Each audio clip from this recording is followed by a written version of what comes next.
All right, all right. Hold on a little bit, refresh, and have a little bit this, a little bit that, yeah, the other stuff. You know what? The general thing is the general thing. Yes, yes, yes.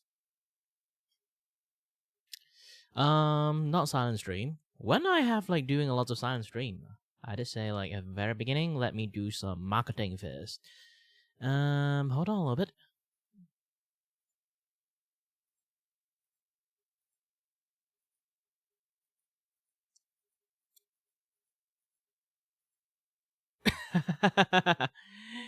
yeah.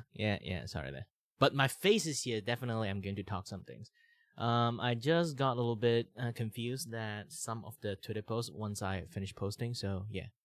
Hold on a little bit. And why is it the chat not here? Like there's supposed to be like a chat thing there.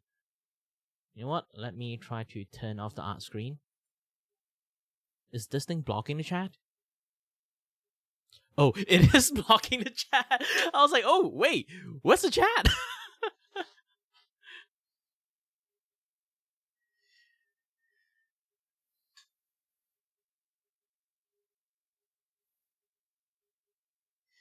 Yay!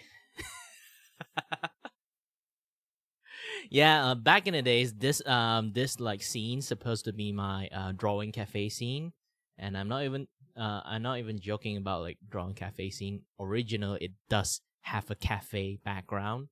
I switch it up, but yeah. Like, ooh, you're doing a animation doing animations and want to be a VA too. Let me teach you a little bit of like VA training you have to do. That's actually a lot. It's more like self-discovery rather than like, when it comes to VA stuff, it's really more like self-discovery how you are going to utilize your voice and your acting skill. It's like sometimes you feel like some of the acting you do is like really cringe, but it is something that you really have to do, and try to read something funny in a stone cold face and with a tone that you do not laugh. That is like one of the things you do have to practice, because like sometimes when you're trying to do some comedy stuff or like say something is really funny, but usually it would not be best you keep saying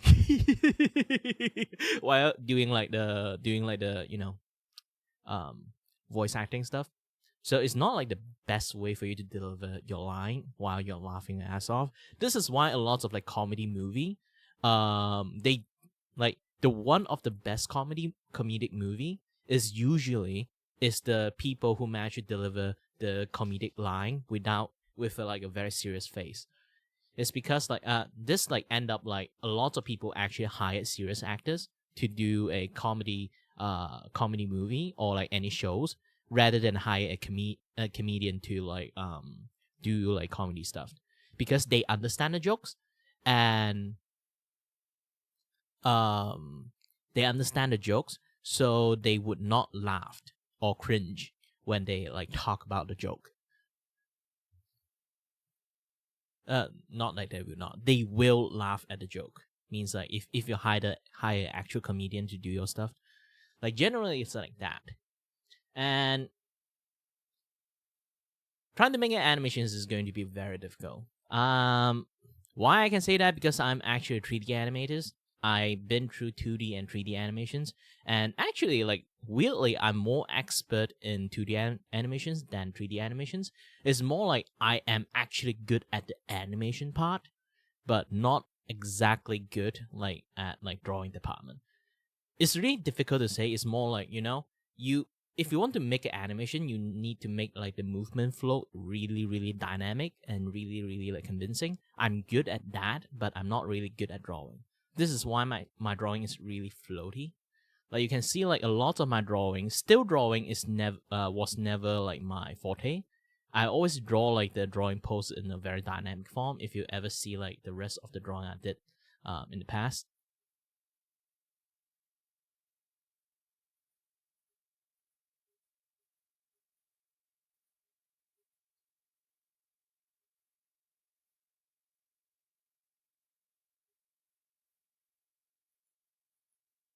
Well, depends like where do you post it.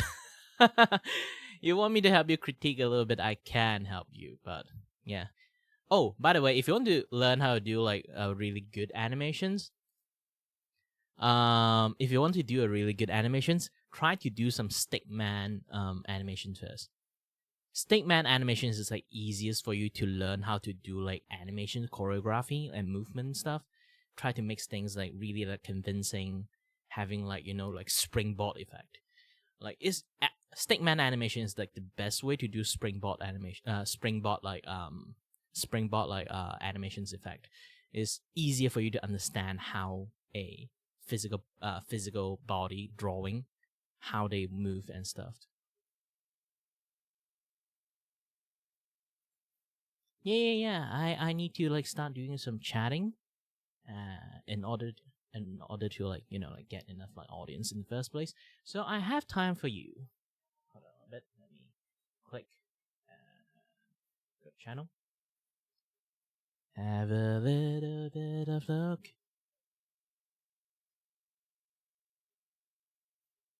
Well, you can just learn to like color everything in one tone first. Single tone color is still like you don't have to do too much. And be confident at your coloring and be careful when you do physical media. Here's the thing. In digital side, you can color in a very like reckless way.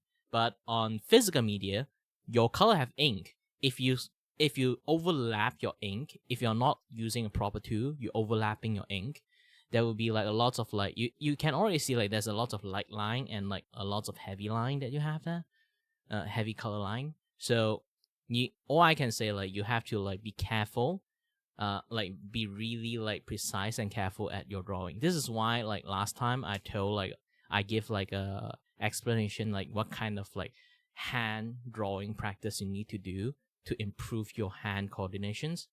I'm actually going to make a clip out of that, so pay attention to that. I will make a clip, post it out. That is not like the most like in-depth talking about it, because I have another versions that actually I in-depth talk about it. I hope I can find that like particular stream that I talk about it, but I only can like capture like the recent things in my memory at the moment. That one is not like the best. Maybe like in the futures I would go further detail into it. But yeah, you have to learn how to draw with your entire hand. See? My entire hand is moving when I draw.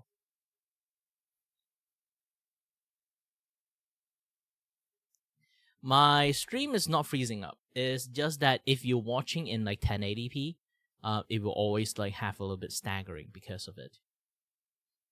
You try to lower down your resolutions and you will be able to watch it like much more better.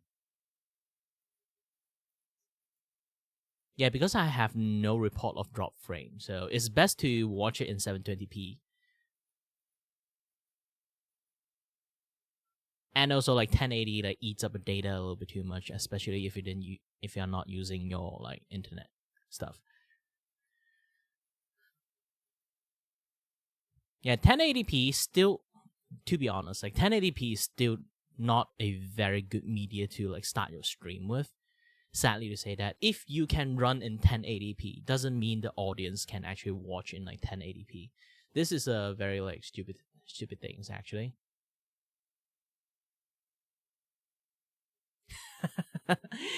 Thank you very much, Dan. Either way, like I say again, you did good in your like coloring. All you need to do is in the futures have to do more pay attentions to like be careful on when you're coloring physical stuff, especially when you do like one tone colors. I'm not going to introduce you like expensive like art tool. Just do what you're doing right now. It's still good. Yeah, you're doing great. Just keep swimming. Just keep swimming. Just keep swimming. Just keep swimming, swimming, swimming. If you don't know the reference, it's like drawing is basically a swimming contest in the open sea. I'm not even kidding. Like you will not see an island. If you drop into the sea, start to like learn like drawing from the like imagine like you're learning drawing is basically drop yourself into the sea, and then you just keep swimming in random directions. Yeah, that is like how most people can view like drawing is, because you never see a land. You will never see a land for a very long period amount of time until like one day that you finally see a land. And even you see a land, you have to fight through the current to actually reach the land. Is really sometimes you will feel a little bit alone and feel a little bit like pointless or like directionless because you don't know where the heck you're swimming to in the first place. So just keep on doing it. Just keep on swimming. One day you will actually see a land, and then you finally see some things, and then you can start fighting the current, swim to that place, and then you got a land. Then you manage to land on some place to rest. But thank you very much. And yeah. Either way, have a nice day for you if you have to go.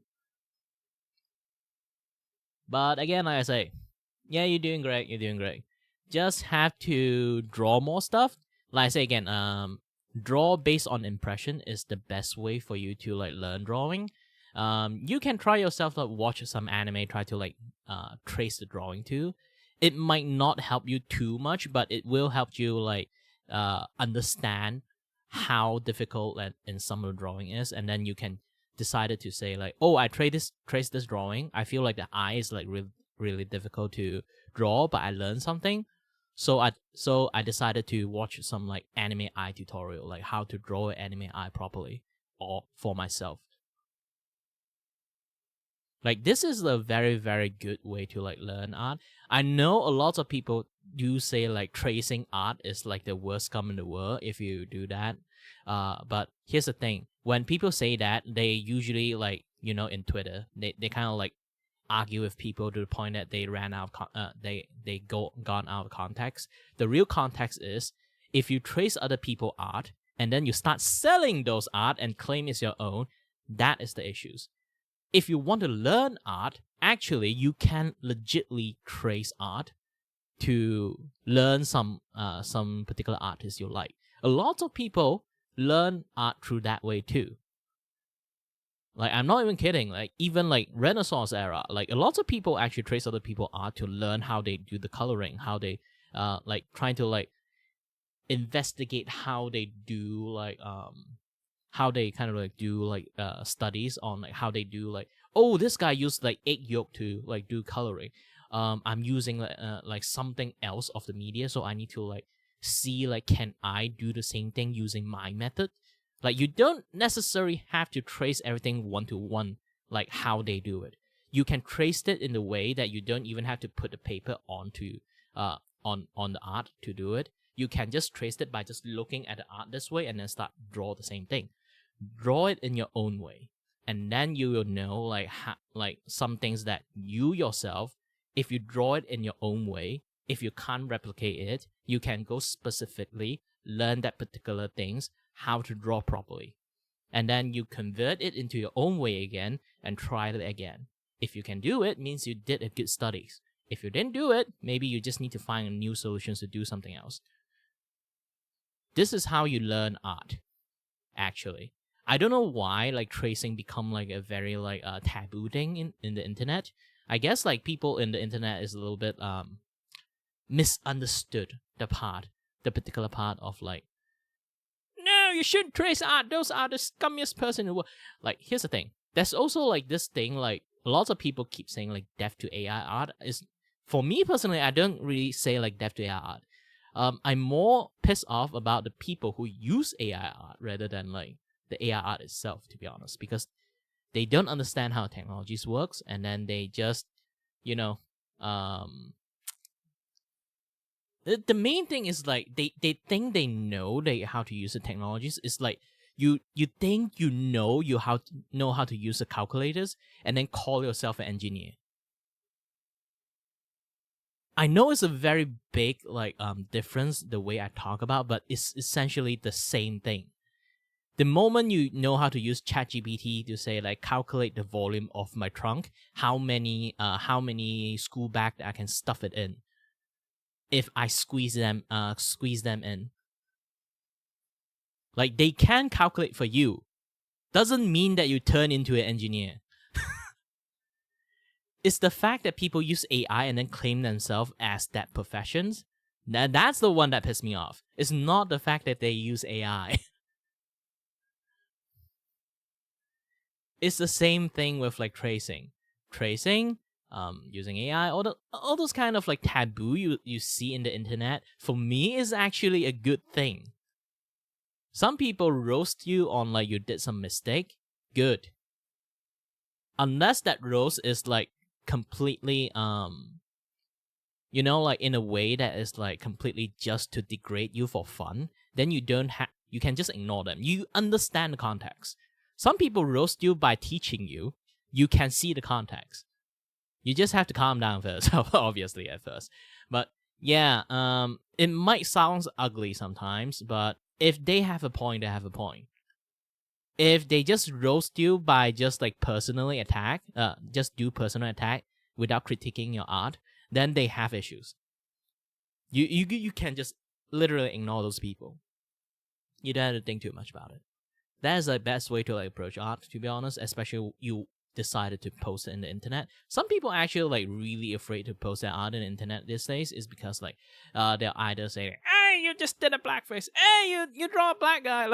I don't know why it always is it always like involve black, but I have no idea. I'm not American, so I don't really see why I'm really confused on this kind of things, to be honest. But either way, it's like you always see those things like in Twitter, even in TikTok actually. Hope like those kind of things like getting like more and more faded out, because like it's weird.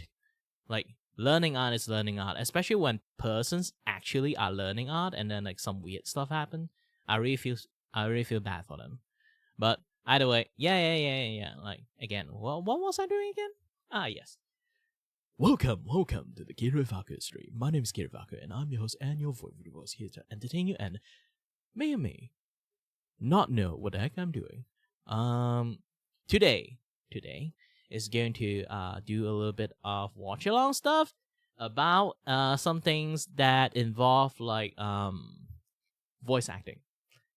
As you all know, I want to become a voice actor, but those things takes times, and I do need to like sometimes like understand how the voice acting field work. And this situation completely like confused the heck out of me. I just got into like voice acting not long ago, like actual website that like post like a lot of like voice acting gig, and then you join into it. And for some reason, like there's so many like AI stuff like bombarded into that. Like I'm not saying like the use of AI this and that, yeah, there stuff is like like there's a lots of like AI conversation happening in there.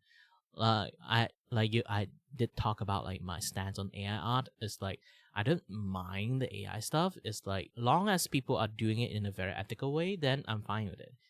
The problem is when they are not actually using it in a proper ethical way, then I will be having issues with it. Imagine like if I do a voice acting work and someone decided to say like it's because of my physical conditions, sometimes I might not be like like always be okay with things, and then they will send me a message be like, oh, I understand your situations, but we need this voice line to be done, but yeah, due to circumstances we can use AI if you want it, and then we will pay you the royalty from using it. Then I'm fine with it, obviously. Like if they want to like keep using that, it's like I'm fine with it, because as in maybe like in some like media stuff, yeah, you can't do that. But like like TV series or like anime, like if you want to use that, it might be a little bit harder, because like you need more like emotion and stuff like added into it. But when it comes to like some games that some games actually need like thousands or millions of like voice line there, and then you have to deliver like you have to deliver so much. Yeah, you can get lots of pay from that, obviously. But like I do see like the appealing of like being a game maker, like have a much more like options for you to make a game if like AI voice is introduced. But still, again, like it's going to be a little bit much more different point of view, because like if you view it under the guise of like just how most company treat like how AI stuff, and then like basically they just treat it as like free money, because like if you hired a voice actors to do like entire voice acting for a game, it might cost you from like 200 to like 1,000, like depends on how big the game, like maybe like more than like a 10,000 ish or like 8,000 ish kind of like fee accumulated together as time goes, especially when you do like live service game. So they want to like, oh, what happened if I just subscribe to this site and then I can generate AI voice, and the subscriptions is only like, you know, like a month, maybe it's just like $50. You in a business standpoint, you see why they choose that. But the scummy part is like they use your voice, but they never really pay you the royalty while like they using your voice to do the AI stuff. So that is like the scummy part of like how like corporate like using AI.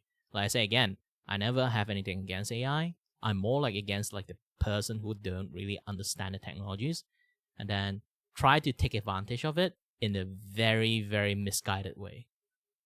Yeah, that's the thing. Again, the analogy of like you can ask ChatGPT to help you, or like any AI to help you do calculations, doesn't mean you are an engineer. Okay?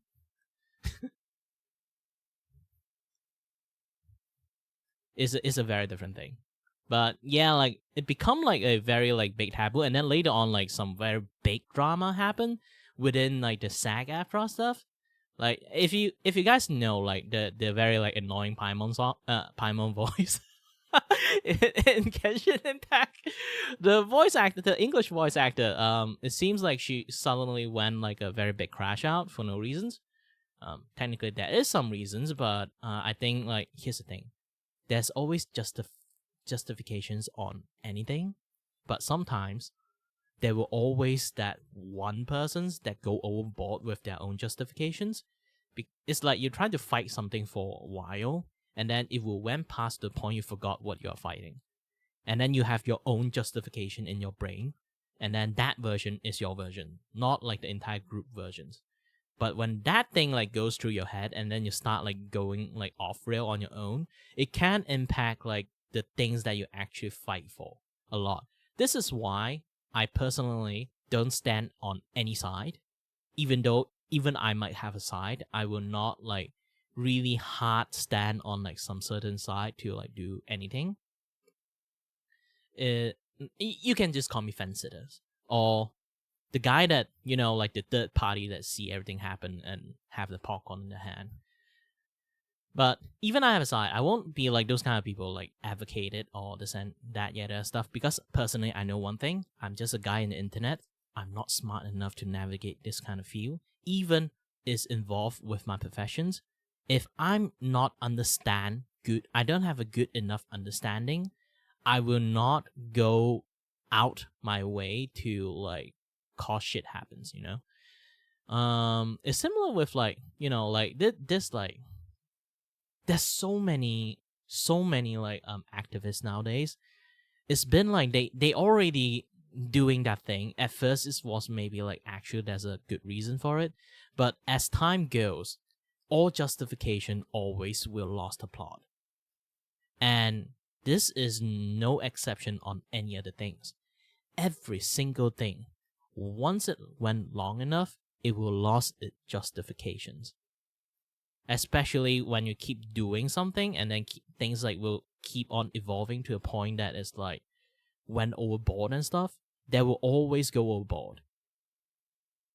And yeah, when there's conflict, there's always like two sides have some issues, and maybe one side is like more you know, like more morally correct than the other side, or like some other things that happens, like there's a reason that why this group having conflict with that group, and then you understand it. But sometimes like even both sides are justified. Once it gone long enough, both side is going to be wrong. I'm not even kidding. It's like you fight a righteous stuff, even you fight for something that is like righteous. You fight long enough, you just lost the plot. If you've been stalemate for like a very, very long time, and you still keep fighting, more and more people that will have like a twisted version of the original things that you're fighting. it's like a super telephone effect. And once it reached that point, the original people who started it will have zero control on the twisted ideology that happened later on. And once that happened, you will lose the capability to fight what the original were fighting on. This is why when it comes to activisms, don't like if you want to run activism, please run a very, very like effective activisms, and try to set it up in a way that you only run for a while instead of like for a very, very long time. People can have like different variations. You can start up another one with the same thing but slightly different variations, but don't stay in one type of like ideology when you're fighting for way too long, because people will have their own interpretations. It's like poem.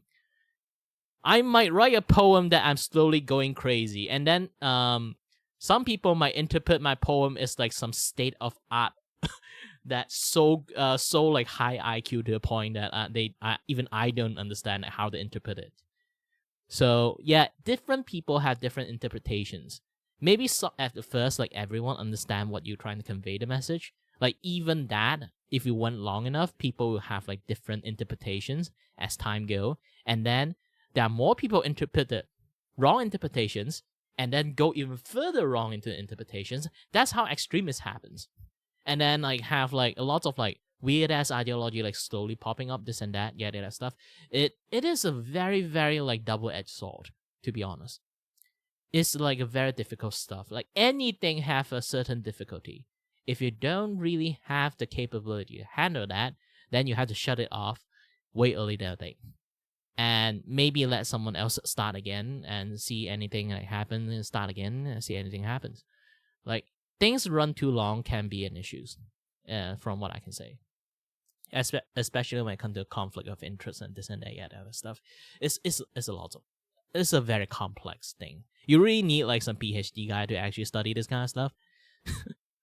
But yeah. Let's go back to like the original intent, that one I'm coming for. Mujin, you know, the guy is actually I actually very impressed how the guy actually write his stuff, because like the way he write it is like so his type of like alley, I think. Like, you know, it's really hard to write a script in your voice, especially when you study how to write a script and stuff. And when you kind of like talk about it, you feel like you're reading a script.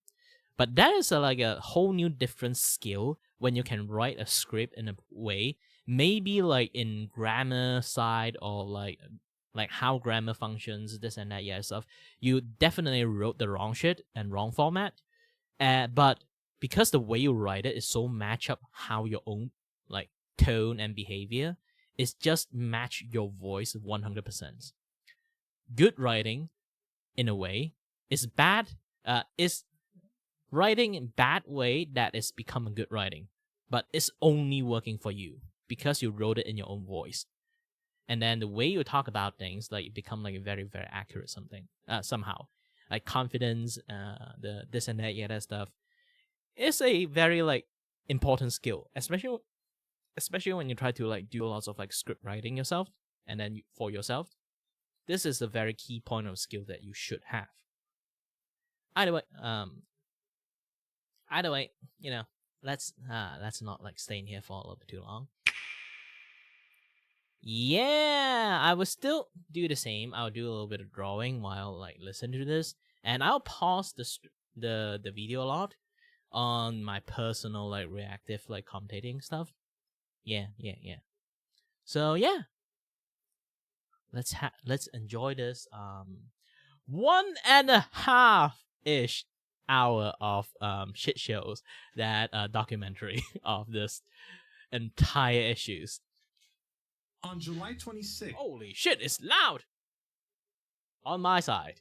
My speaker is like ridiculously loud. 2024, the biggest video game strike in history took place. The 160,000 SAG-AFTRA union members were prevented I'll from move working it on louder any for you video guys. games from the publishers included in that strike. The reasoning behind this was the fact that AI was going to take over their jobs unless they got the studios to agree to new contract terms protecting their performers. What many weren't expecting though is that after 8 months, the strike would produce no results, and players started to feel the impact. But even though that was the case, the majority was still on their side, fully and unconditionally hoping that they get the rights that they deserve. This is why it was so incredibly shocking to see all the progress of the strike get absolutely squandered in the span of just 1 week because of a few.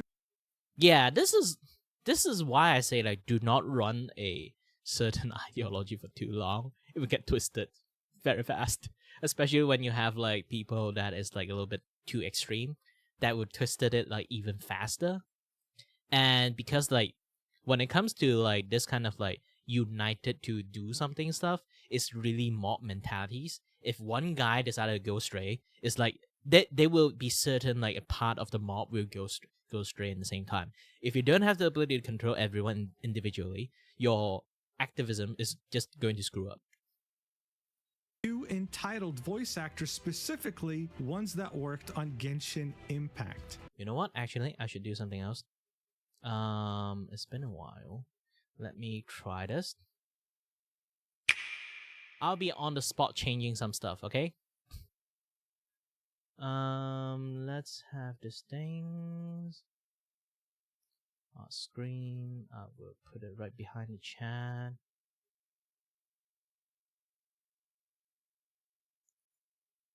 Studio mode.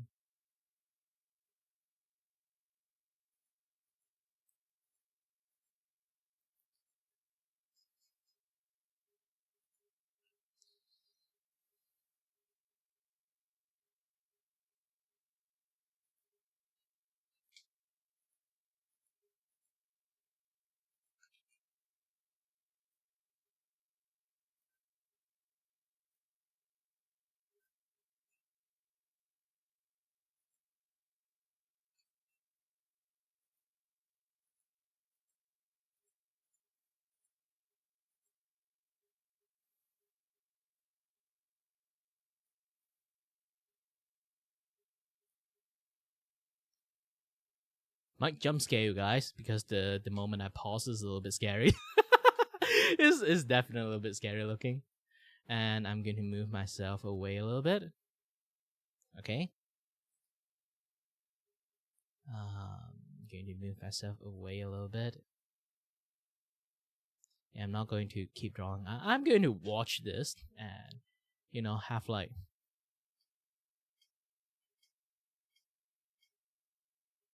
commentating like slap on in the first place.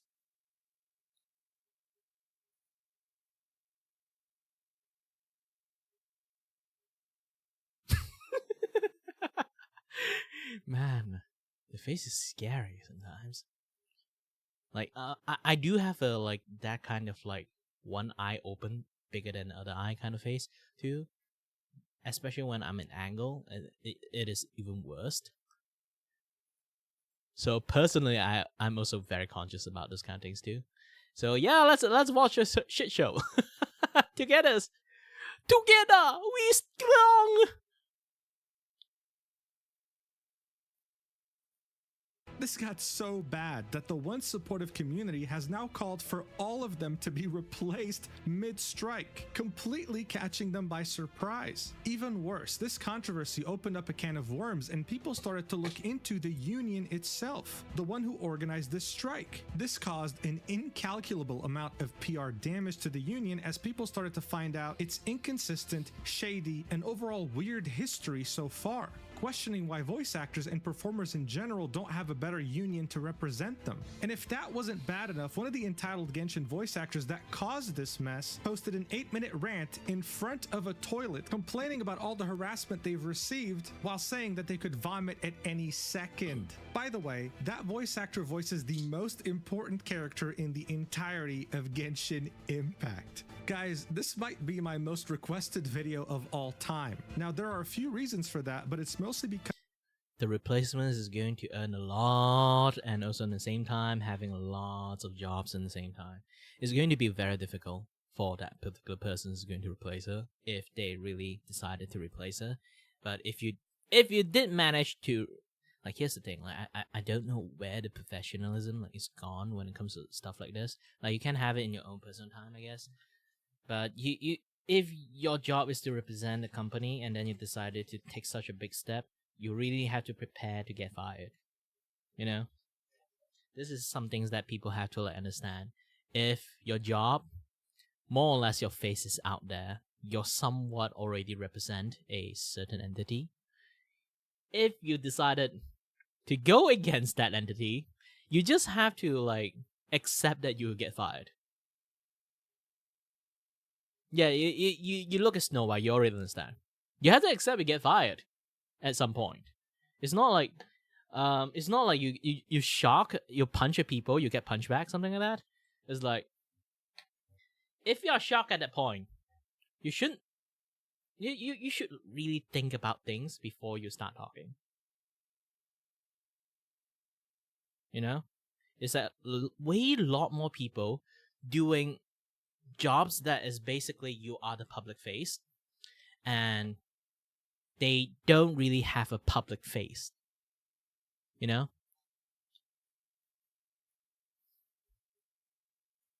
had a tiny bit of water left. I just have to like finish it. My bottle is full. But yeah, if you lost that professionalisms, you shouldn't have that job. I'm not even kidding. It's like, if your thing is about being that public and then you don't really have that professionalisms to stay at a neutral lane, like, at least don't say any jack shit. Like, you can say it in a hush hush form, but just don't say any jack shit. It's very important, you know? And to be honest, I think like I should full screen it so people can see. Oh shit. Hold on a little bit. Yeah, people can't see like where Mujin like thing is. I do want to credit him when he did such a long video. He deserved it. So hold on a little bit. Let me move up this thing. Move up the chat so you guys can kind of like see where this come from. Since I blocked like half of the view, you guys want to watch it, just go to his channel, find this particular video. That is his latest video, by the way. You guys can go and watch it, or either mirroring it at the same time if you guys manage to be able to. But yeah. Because while it is a crazy situation, it's also one of the most confusing. And let me go front a little bit. The most important character in the entirety of Genshin Impact. Guys, this might be my most requested video of all time. Now, there are a few reasons for that, but it's mostly because while it is a crazy situation, it's also one of the most confusing. And seeing that this is definitely going to be an unforgettable part of the internet's history, I thought it would be necessary to talk about it. So without further ado, let's do this. Alright, so to really understand what's been going on, we have to go back to the absolute fundamentals. What the hell is a labor union anyway? Well, the definition is an organization formed by workers in a particular trade, industry, or company to improve pay, benefits, and working conditions. In other words, when you negotiate your salary, you're negotiating your worth, and as one person versus an entire corporation, the corporation clearly has the advantage over you. There's only so much you can ask for before they say, well, we'll just hire the 1,000 other applicants that wanted this job. The whole point of a union is negotiating as one body of workers versus negotiating individually. That way you can give the company actual consequences for refusing to negotiate, like not working and making them lose a lot of money in the process. That's what striking is, and it's a union's biggest weapon. I do think like this is like something from the industrial era, right? And it's very Western things. I think in Asia stuff like they do happen, but like on their own versions, but it's not like, you know, it's not like in a way that how like the Western started. Yeah, it's a little slightly different, but they doing it in parallel. You can kind of say they're parallel adjacents. Unions have actually been around for a long time, ever since the Industrial Revolution, so the 19th century. Many of these new workers in factories were coming from farms and more traditional crafts and were being treated pretty damn badly by the factory owners. They would decide to group together and negotiate as one, but for the US specifically, most unions fell apart due to bad management, and at the same time their rights weren't recognized. Unions were not protected in any way legally. This would all drastically change in the year of 1935 when the Wagner Act would be passed under President Franklin Roosevelt. It guaranteed the right of private sector employees to organize into trade unions and engage in collective bargaining. In other words, it gave them the right to negotiate as one body rather than individual workers. And it also, more importantly, gave them the right to strike. From that year onwards, unions started to become way more popular. You wouldn't see them just popping up for trades like construction or plumbing. No, they would literally be everywhere, even in entertainment. You would have a labor union by the name of the Screen Actors Guild, otherwise known as SAG, representing actors in Hollywood, and you would have another union, the American Federation of Television and Radio Artists, otherwise known as AFTRA. They would represent everyone else in entertainment, anything from a radio talk show host to a stuntman. We'll get back to SAG and AFTRA in a bit, but for now, just know that this was the golden age for unions. But just like any golden age, it had to come to an end eventually. This paper by John Addison highlights the pros and cons of unions in America. And while they do have a lot of pros, one can't help but notice that once a union gets powerful enough, it has the potential under bad leadership to become the exact same thing it seeks to fight against: a monopoly. Yeah, like I say again, this is what I just told you guys at the very beginning. I did talk a lot about it, but end up like it's kind of the same. Yeah, the way he phrases it is much more better, but it's definitely like same identical thing that I talk about. As unions started to become more popular and numerous, they would start to have rivalries. At the same time, we'd also see a new invention pop up: a union shop, a workplace that would only hire you if you were a part of its union.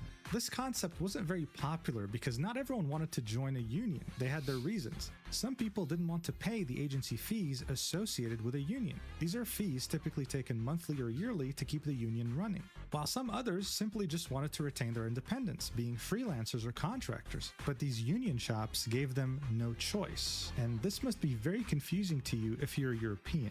In France, for example, employees strike like every week at this point, but only 10% of employees are actually part of a union. That's because in France, if a union successfully gets more rights, like, I don't know, 2 more days of parental leave a year, everyone, regardless if they're in a union or not, gets that benefit. So union shops were definitely counterintuitive. Additionally, what didn't help during the golden age was that some people realized that having a union full of thousands, maybe sometimes hundreds of thousands of employees under your command was very powerful. So you did have a couple of instances where crime syndicates would infiltrate unions to gain power and use that power to extort others. At some point, one of the biggest unions in the country, the International Brotherhood of Teamsters, with over 1.3 million members, had their president, Jimmy Hoffa, effectively use the $2.2 billion pension fund that was meant for employees' retirement as his personal bank account. He would use it to invest in property, to bribe certain officials, whether politicians or mafia bosses, and Forbes called it the most abused, misused pension fund in America back in 1980.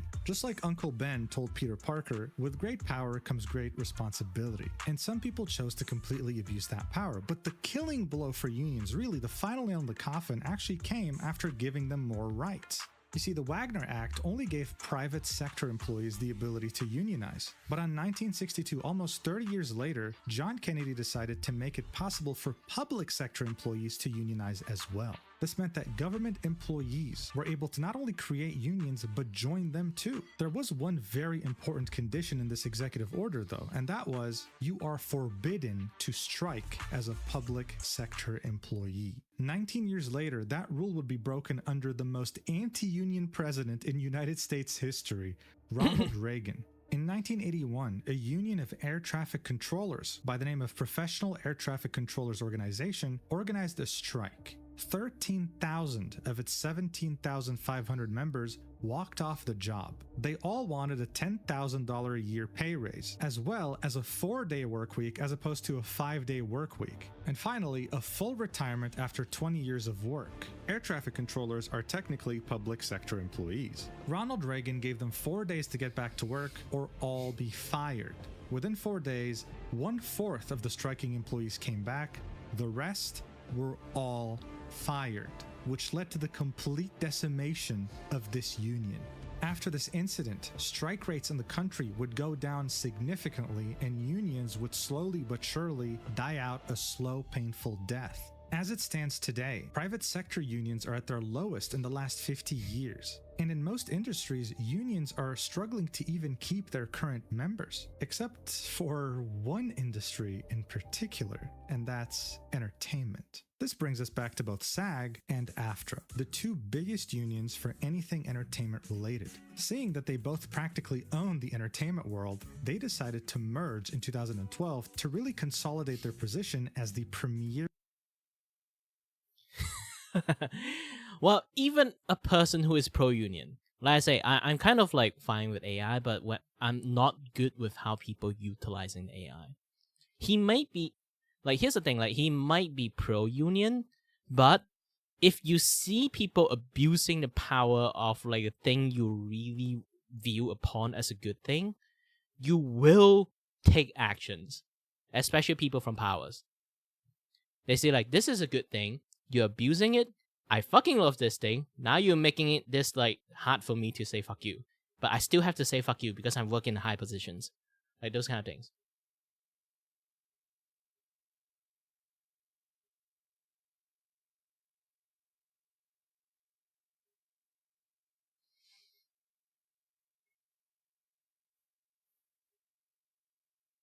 Yeah, because like everyone have their own personal view, so it become like a really, really like, you know, like it's a very complex things when it comes to this kind of things. It's like a lot of like you and me, this and that, yet and stuff. Union might look as like one entity, but it's still, you know, being controlled by one guy. It essentially is still being controlled by one guy.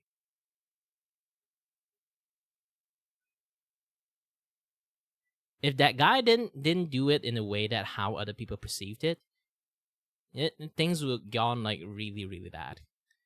I already told you, like, representing an entire entity is a difficult job.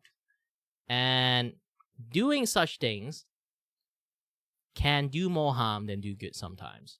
If you don't know what the heck you're doing. You might have come in with like a very good intentions, but if you don't know what the heck you're doing, you don't really understand truly everything, and you screw up the entire entity. Like I say again, like this comes to like a lots of professionalisms that is just gone at a moment notice. Like how like you can see like Rachel Ziegler like on the Snow White thing. She literally tossed all her professionalism out the window, and despite her appearance is represent an entire movie or like entire entity like Disney, she just went off the handle and don't care about anything. She care about her own things only. So despite maybe at some point she really do it like with a personal like what his thinking is a very good intentions. But if you don't really pay attention to the environment and then do something you think is a good thing, it doesn't essentially you're doing a good thing. This is why like professionalism, especially in the entertainment industry, is really important to stay shut up. Even you have your own ideology, stay shut up in public face. Maybe you can try to fight it in your own way that no people can see it. Maybe like represent as an entity or something like that. It's like once you do that, you have to understand. You kind of like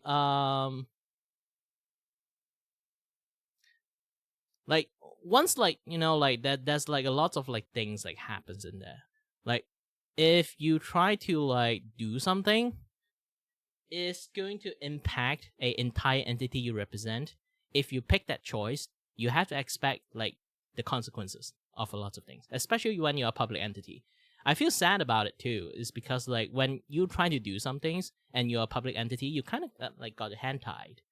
You can't really do too many things without affecting too many people, especially when your face become like a representation of like some certain entity already. That is like you might think like, oh, it's fun to become famous. It's fun to become like a star. It's fun to people complimented you when they see you. Those kind of things. Like everything is double-edged sword. That is like a caveat of everything. Imagine if I really become a voice actor. Do you think I can say this kind of stuff? No, definitely I can't. I'm right now is just doing some like voice for fun at the moment. I do want to become an official voice actor, but I never got like a connections to actually, I never got a connection to actually get myself into voice acting. So once I actually become one, this thing will come bite me at the ass. Trust me. Union for anything entertainment related. But that's not all. Ever since merging, they have been making bank, dude. From 2012 after merging until 2022, they made over $1 billion in member dues and non-member fees. As if that wasn't enough, its membership climbed to record highs as Let me go through front a little bit since I talk a little bit too much. People might miss the context.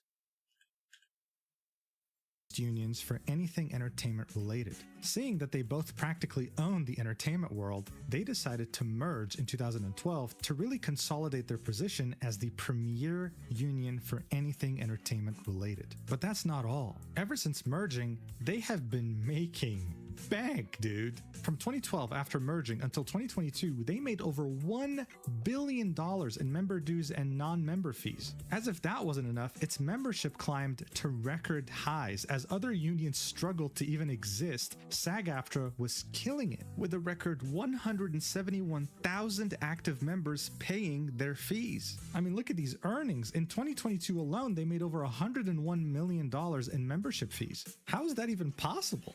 Well, it might have to do with the fact that in order to join them, you have to pay a $3,000 initiation fee. But that's only the beginning, because after joining, you have to pay over $236 a year, as well as 1.575% of any money you earn every year in order to stay in the union. Even by labor union standards, that's a lot. So what do they offer in return?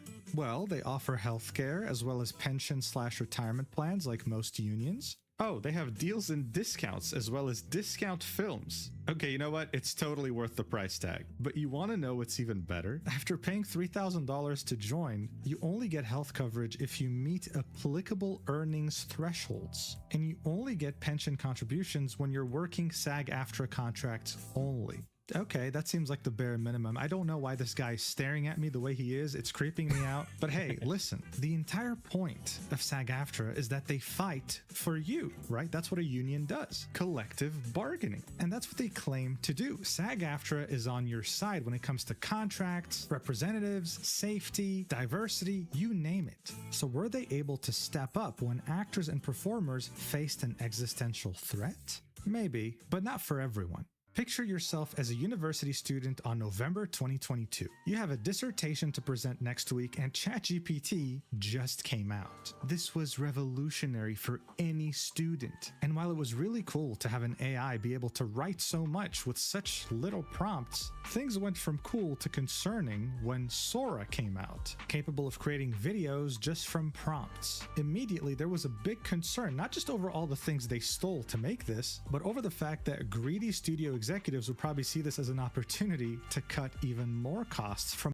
Yeah, this is why I say like I don't really hate AI. It's not like every single time I see AI is like death to AI. It's the things that people doing with it, and also the person managed to create it in the first place. It's like it's a very neat, like the idea itself is neat, but how to achieve that idea, then like the the process was meant to achieve this thing is not a really good way to like achieve it. They did not do a good job to like make this thing happen in a very like smooth way. It's a very bumpy way to create it. And also because like the foundation was not built in a, imagine like you want to build a hospital. Yeah, imagine you want to build a hospital and then you go and steal orphanage like building material to build that hospital. Having a hospital is good, but you took all the fun from the orphanage to actually make it. Like those kind of like style of like, if I need to make it in a very wrong analogy to actually explain it, it's almost identical to what I'm saying. You get that?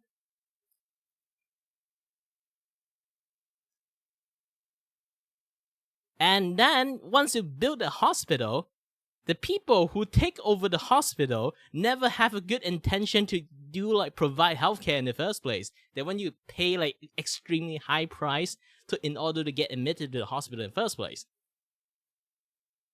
Like the concept of the hospital is good. You get it. It's just the foundations that how they built the hospital in the first place, and later on people who controlling the hospital is the issues.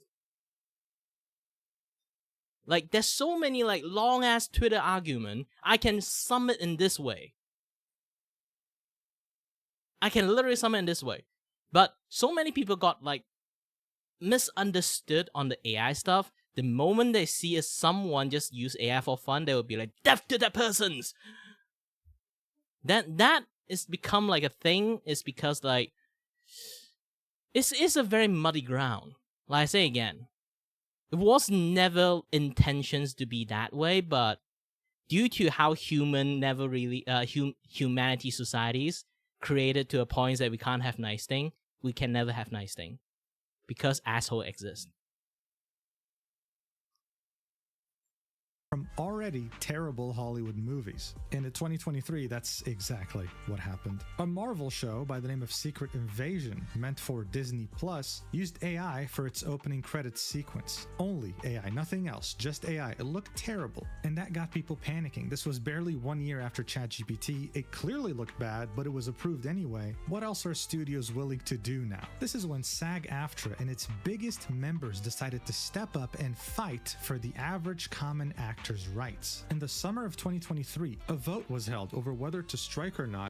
I say again, it's a very good thing. Like they start from a very good ground. It's just that later on, like this is like the once it's established, like someone else, the ideology of like having a hospital got twisted, something like that.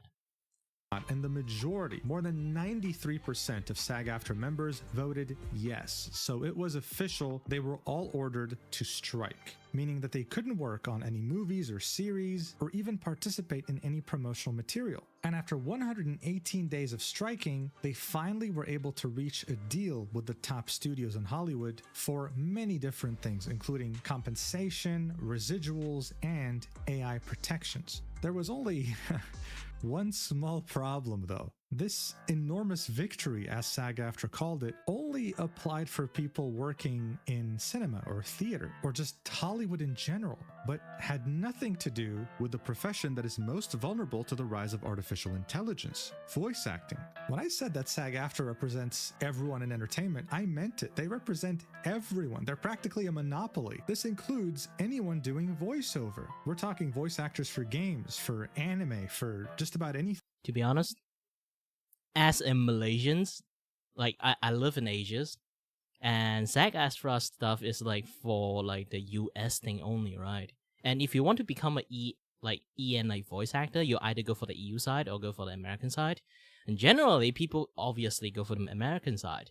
And for me, I don't know like how to feel about this because I have zero relationship with this kind of stuff. Even I become a voice actor in the futures, I'm still staying in Malaysia. I have zero relationship with this kind of stuff. So I'm really confusing, like looking at all these things that happen, and I'll be like, oh shit, did I try to join in like voice acting in the most wrong timing in the entire history?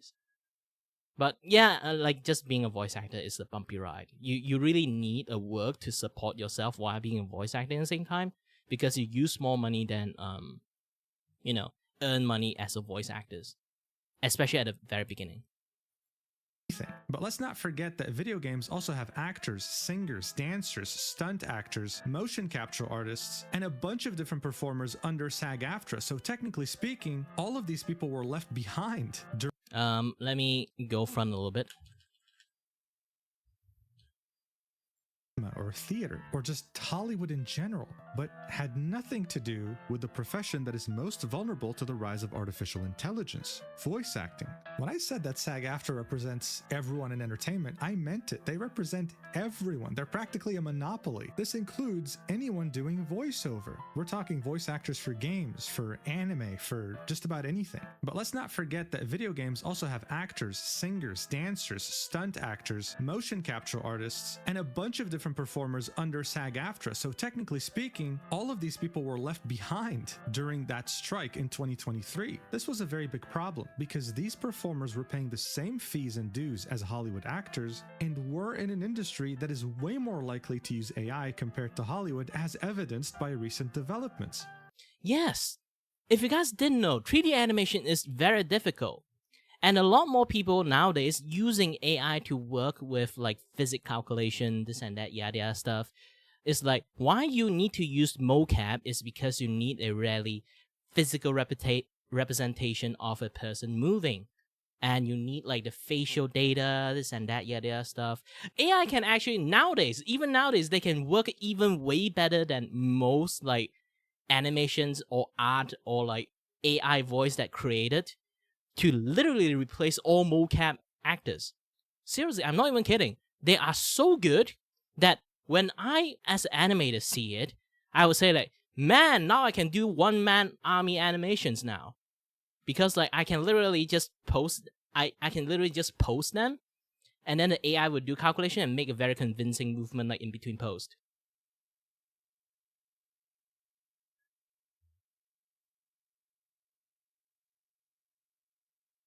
I'm not even kidding. There's so many like good AI tracking system nowadays. Even you won't really like say like you won't really say like it's not actually like how you think about AI. There's like two type of AI, like normal, just how AI intelligence like work on stuff, and then how like generative AI work. I when I talk about this AI stuff, I'm not the mocap thing. I'm not talking about the generative AI. The generative AI stuff is like completely different, separate category. Because like sorry about the context, because like I personally know stuff, so when I talk about it, I talk about it in the way that like I already understand the way. But yeah, like generally you can say like most like calculations on a lot of things on like the bone structure on 3D animation thingy is actually really it can be done by a lot of like AI software already. Even nowadays they are using AI software to support rather than like like completely replace. But still, here's the thing, like that's like the hierarchy of like animations, 3D animations. It's like normal people who know how to do puppeteering without like mocap and stuff. There's a lot of things like if you want to create a dragon, you want to animate a dragon. Obviously, you can't really mocap it. So you do use a lot of like animation skill to do this. But when you mocap a human, it becomes a very different things. It have like so many other like if you want to create a very convincing human movement, there's always a thing is called like secondary movement. Secondary movement in like animations is always one of the most important thing to make a animation feel alive. Having mocap actually cut off half of the hassle of you to figure out the secondary movement, because our human body react in a way that if I get hit, it's a very convincing movement. How I did it, my body shifted, my head turned, this and that, yada stuff. Those kind of natural movement is really hard to replicate as an animator. So having a mocap doing it for you, you have a lot of calculations. Like why they have like this kind of like bulb thing like attached to them, because they want to scan the tiny secondary movement that happen in there. If I want to do a slap and then do this and then do this, Like, this is a very convincing movement already, but in between how my body shifted from point A to point B, those secondary movement data is like very important. And now how like AI actually like functions, they have like those data in there that can actually generate a very convincing secondary movement into it. So you can do the primary motions and then have the AI add the secondary motion into it. It kind of threatened a lot of like mocap artists in some sense. Like, do you know how expensive like some of the mocap stuff is going to be? If imagine like an entity, like I say again, like it's not like I'm supporting them. It's like entity will try to cut off as much cost as possible, especially when you are in like a funding restraint. You want to like use the least money to earn the most money. This is why sometimes I kind of like hate business in entertainment industry. They always like view it that way. So they will try their best to cut off as much cost as possible. And if this thing like if like some of them learn that AI can replace like secondary movement, they will try to remove that like remove that from the equations.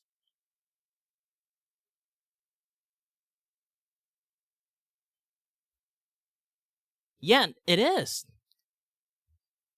But I mean, like, why mocap exists is like one of the core reasons is that, and it can be like somewhat of a danger to them too. Yeah, if you want to fight for AI stuff, I think like personally, I do think like mocap artists have them is like the closest to the edge because it is doable with just AI. And even animators are like sweating at that point. But obviously, you don't really need to think that too much because like animator is still quite needed because like how should I say, framing is still a very difficult thing. if the AI actually solved the problem of how to do framing, that would be like a very very serious thing. If you don't understand framing, when I say framing is like, when the camera like this,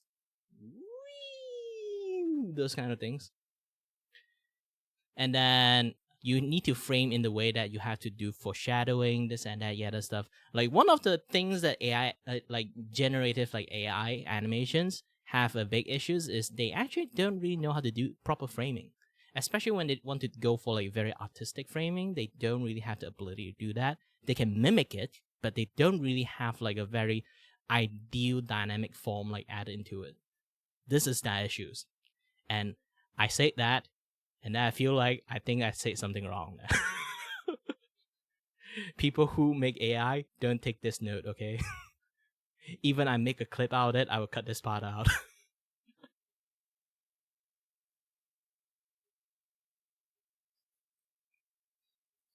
Even there's like an open database for mocap, it's not exactly it serves as a good base. Yeah, it serves as a good base. But it doesn't shorten your work. You still have to do something on your own. You still have to edit some things on your own. Those kind of things. Key post and fill post is a very different thing.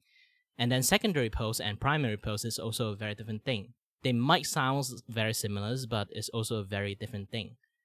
A lot of like animations open database is like they have like a lot of like preset key posts and key posts and key posts and fill posts already finished up.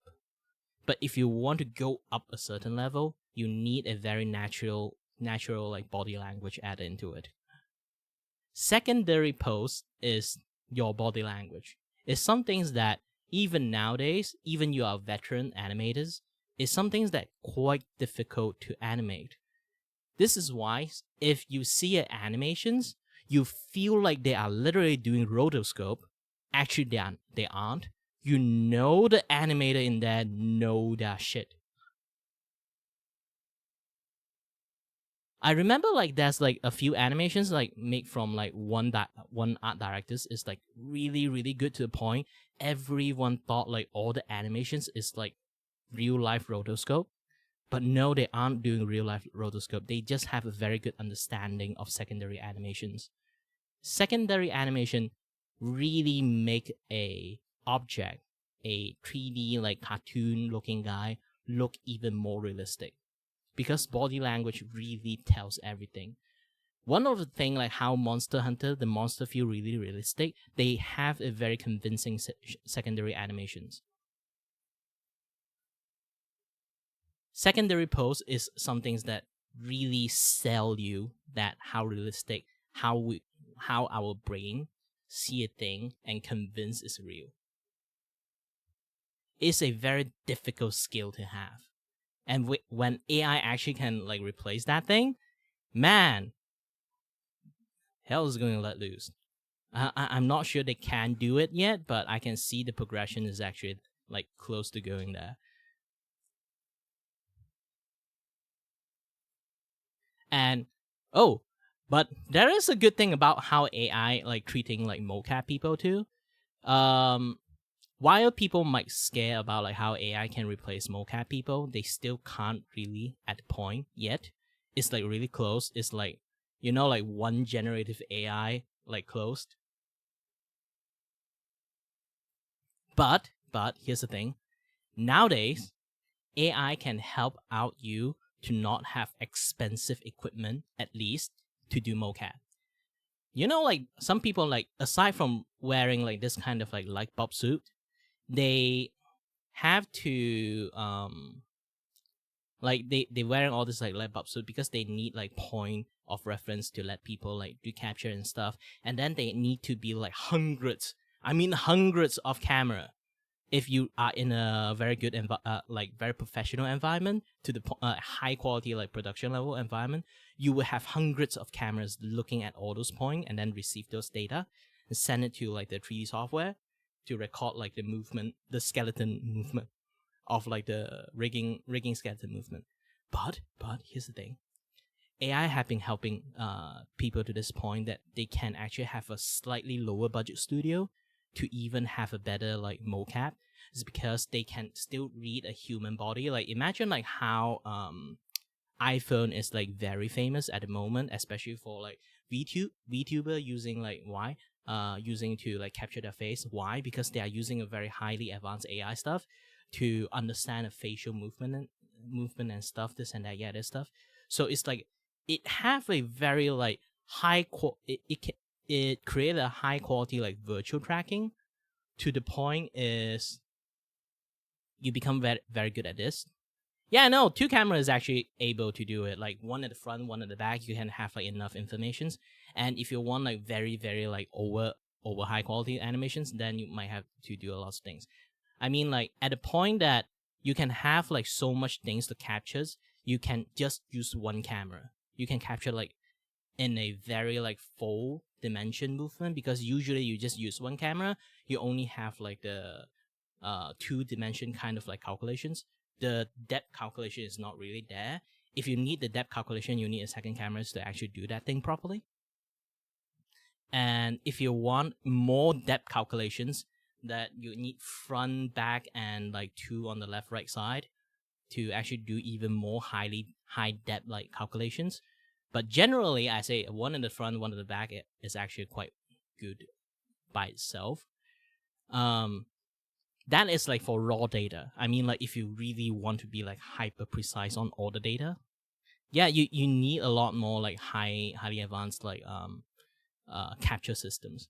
But that is more in line to like 3D scanning rather than like mocap like body. But with this kind of like AI assistant, they can actually like mocap without the light bulb.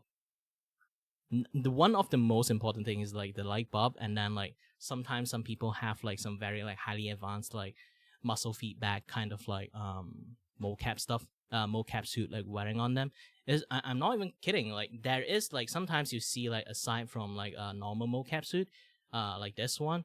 Do you guys ever seen like there's like different one is the gray one, and then they have like a lot of like cross marking on them. That is like for like the muscle calculations too. For some of them, it's like really really different. But like sometimes they have it, but they don't really use it because like it's not like a highly advanced like mocap like capture in the first place. But they are there because like This is like if you want to go like much more like advanced stuff, they have that. And I do believe like in the futures they can actually like mocap like muscle stuff into it too, which is like wow. But still, again, like I stray off the topic a little bit too much. Sounds like I'm not talking something I know. Technically, it is. I only have enough understanding, maybe on like the. I do study things similar to it, but it's not like I'm working in the industry enough to know every single piece of things. 3D animations as a study, you can't really study every single bits and piece about 3D animations, sadly, because there's so many departments about like 3D animations. Some people might not exactly know that. If I just say 3D animation, might confuse the shit out of them that I know everything. Generally, I would know a hyper specific on one particular thing. For me, it's animations. It's not on the outside department stuff. And when it comes to like a lot of things, it's like 3D animation. You have so many things like 3D modeling, texturing, rigging, puppeteering, or you can say animations, and then like also like you can say like mocapping, sound design, camera operations. Yes, 3D animations have a separate study on camera operations. That is for directors to study, but still, there's so many like very individual stuff that happening in there. You can hyper lean forward to that particular department.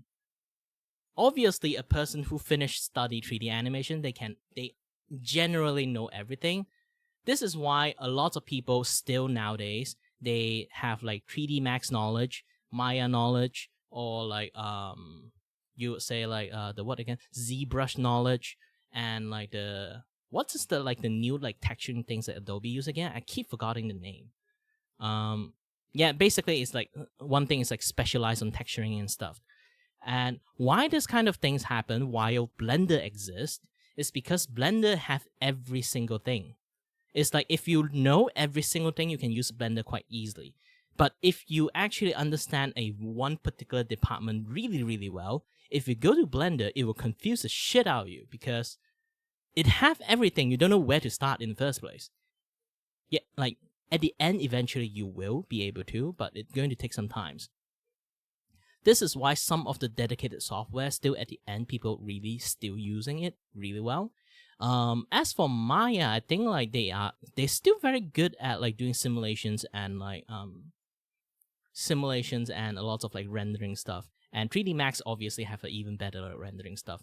But still, like if you want to say like general purpose, just for like 3D animations, modeling, this kind of stuff, physical topology modeling is like polygon modeling, those kind of things. Like I do think like Maya still have a little bit edge on it, and Blender, maybe I don't use it for way too long, so I don't really see the too good of appeal of like have too many things like cramp into one thing. Because I say again, 3D stuff have so many specialized like understanding on one particular thing. If you don't know what you are doing on that one particular thing, and you see it mixed in between like all the stuff that you're doing, it's going to confuse you. Like again, you need to have a lot of good understanding on the 3D stuff to be able to like use it properly. If you don't know, then just stick with your own lane. Then you can do your stuff properly. But if you see those kind of things, you want to try it out, and then it will confuse the shit out of you. Especially when you try to learn 3D stuff, you start with like Blender is going to be very, very confusing. Again, like because they have everything in there, so you don't know where to start.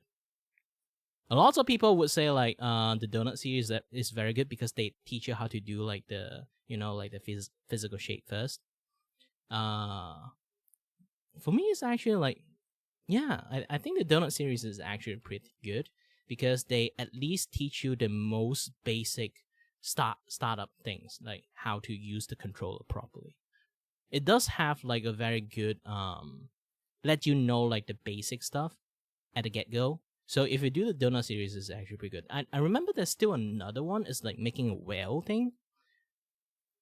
Yeah, it's like there's another one that is like I think is slightly more advanced, to teach you how to, instead of like manually like do a lot of stuff, they will teach you how to generate a lot more stuff rather than just manually do stuff.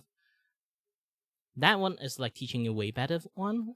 Like depends on people like want to like learn like different degree of level. If you really want to learn like beginning control, I think the donut one is pretty good.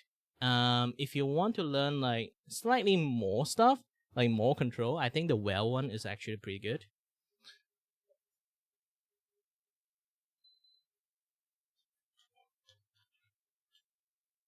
Yeah, entertainment industry is always very complex. So I might not in the point that know what I'm talking. And sometimes I know what I'm talking, but in reality I don't. Just letting you guys know about that part. This has gotten so problematic that layoffs have been increasing while AI initiatives have been getting more and more funding. It's gotten so unbearable that game developers are getting so fed up with their boss's obsession with AI. Now, for a while, people didn't really take these warnings very seriously. I mean, who actually thinks AI compared to Hollywood, as evidenced by recent developments? This has gotten so problematic that layoffs have been increasing while AI initiatives have been getting more and more funding. It's gotten so unbearable that game developers are getting so fed up with their boss's obsession with AI. Yeah, this is why I kind of like hate particular part about AI thing. It's not like it's not like I hate AI. It's the people who using it that don't know jack shit about AI and think AI is like the new technologies for tomorrow. There is a neat idea of it, but it's not really solid in the first place. It's like I'm telling you, hey, do you know this like neat idea that we can use this specific calculation to build a bridges out of candy stick? And then the boss be like, oh really? And then tomorrow they will say, we will use this calculation to reduce all costs on bridges. We will start using candy stick. And everything candy steak.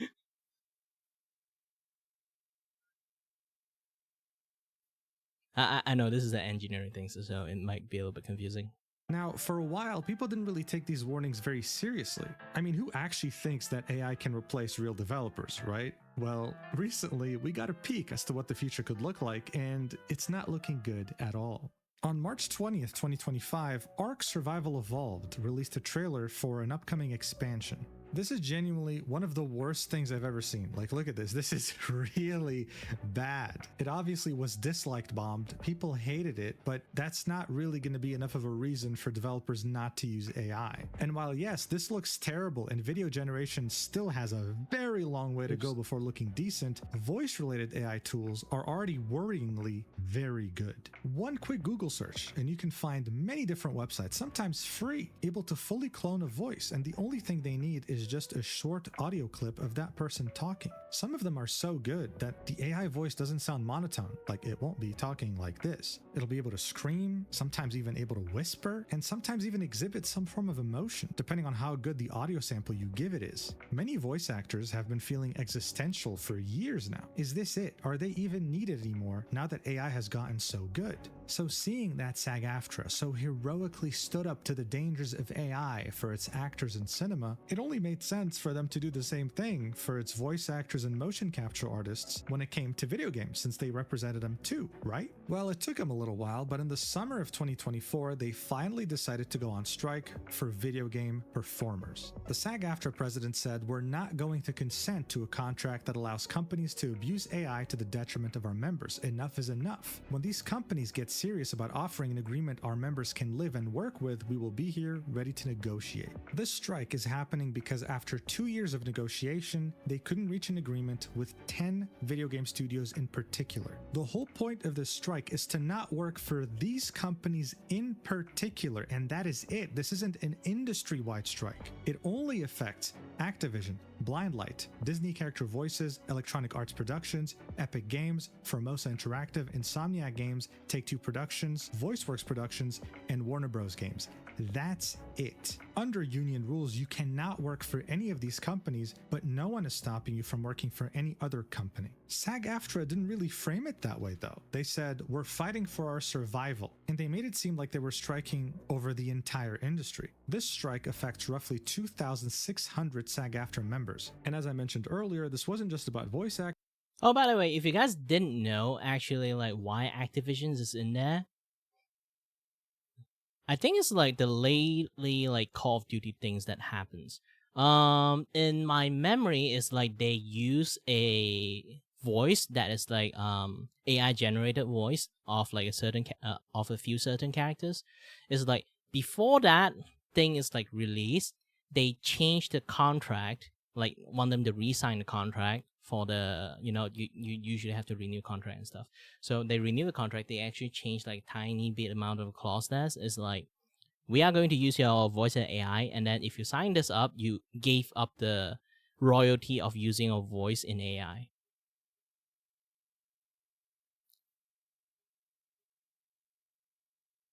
Yeah, this is how everything happens. Fuck you, Activisions!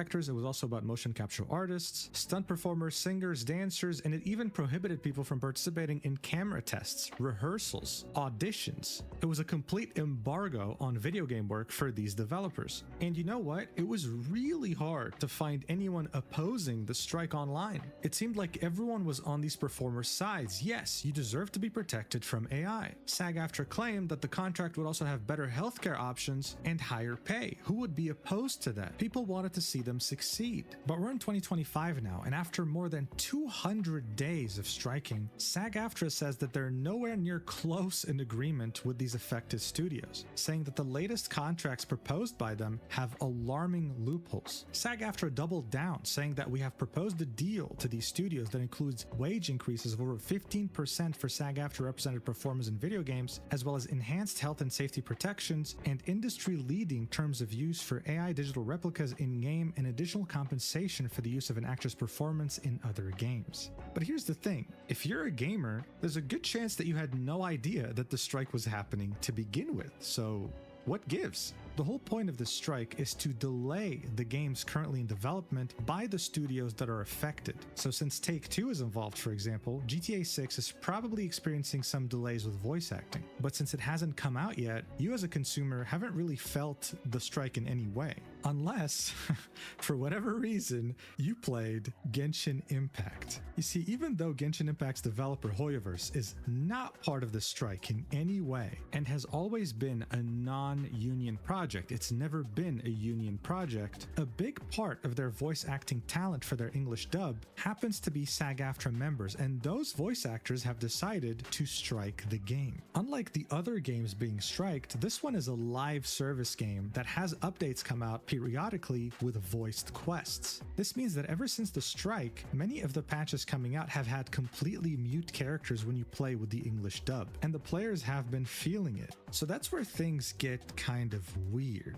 In their FAQ section, they have this question here. I'm a SAG-AFTRA member, but I'm tempted to take a non-union job to make ends meet, like Genshin Impact. Why is that a bad thing? I'm just trying to earn a living. To which they answer, non-union work undercuts the union's ability to negotiate the best contracts possible for you. If non-union producers can hire the best in the business for next to nothing, they have no incentive to go union. Additionally, non-union work allows producers to pay less and avoid paying residuals and retirement benefits. It also subjects you to longer unpaid work hours and potentially hazardous working conditions. And when you work off the card and run into problems, the union can't help you because the project wasn't produced under the SAG-AFTRA contract. Working off the card not only contributes to the growth of non-union work, but it puts your membership in jeopardy. Under the union's Global Rule 1, members must work under contract. Consequences for working off the card range from fines to suspension to expulsion from the union.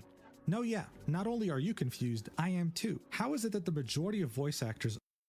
I am very confused on this thing. So, You know what? I'm just going to keep listening. On Genshin Impact, a non-union project are SAG-AFTRA affiliated, which directly breaks this rule, but are also striking even though the game isn't part of the strike. It makes absolutely no sense. You know what else doesn't make sense? Around 6 months before the video game strike, SAG-AFTRA signed a deal with a voiceover studio for AI use in video games. This article from Variety says, the company sells AI voices to video game developers from its library of ethically licensed voices. Last year, the company announced a new iteration of smart NPCs, non-playable characters that could use OpenAI or other language models to interact with video game players. This deal pertains only to digital replicas, using AI to recreate the voice of a real performer, living or dead. This obviously divided the hell out of voice actors in SAG-AFTRA. Now, here's the thing, like, do they get royalties? If it is, then I can see the reason why they do that, actually. Because, like, if another company, like, you know how company, like, most company is, because, like, they want to cut off, like, as much money used as much as possible. But if you really have, like, what you call the quote-unquote ethically sourced things, then when they use it, they will pay, like, they require to pay, like, a certain level of, like, royalty to you. I think it's actually, it's like, if they obligated to pay royalty to you, if they're using your AI generated voice based on you, it's not a bad compromise. Feels bad, maybe in the long run, but it's not a bad compromise, to be honest. Because, like, they are going to proceed without, like, that in the first place. You think like most people want to, like, cut off as much money as possible, like they have morality for it, especially when they're a public company, they have to show the chart must always go up.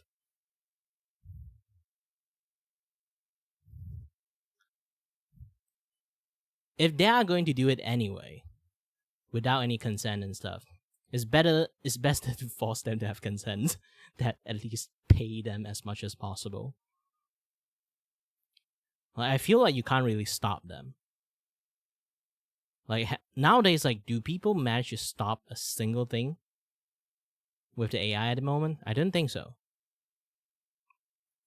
After it's like, what, like, you just did a strike for actors for like over 100 days and now you're signing this and you haven't even covered video game actors yet? Weird. I think disappointment is the first word that comes to mind with both announcements. Amber Warnock Estrada, a video game journalist and aspiring voice actor, said, "We were all just like, what was the point of the strikes?" Marcus Rothenberg, a full-time voice actor, echoed the same disappointment. "The union didn't consult their members," Rothenberg said. "I know people that had never heard anything about this until the deal went through." You know what else is interesting? For Genshin Impact specifically, Hoyoverse uses a studio established in the US by the name of Side. That means that they don't hire voice actors directly, they hire a studio that gets them actors on their behalf. Side also happens to have very strict AI protections in their contract. So what are the voice actors striking exactly against Genshin? No one.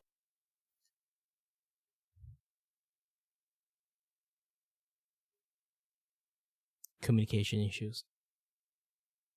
This is what happens if you have lack of communications. Seriously. I might talk about lots of things that I might not know too much about. This is the classic case of lack of communications between everyone.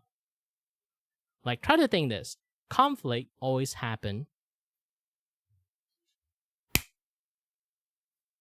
with two hands or your face. But they can't. Nothing happen if I do this. Okay? I'm not slapping you guys. I mean, like, if I'm waving my hand at empty air, people just think I'm crazy. If I do something like this, no sound happen. People would just think I'm crazy, okay? Conflict happen. Well, obviously, when sound and conflict happen is because this. Okay?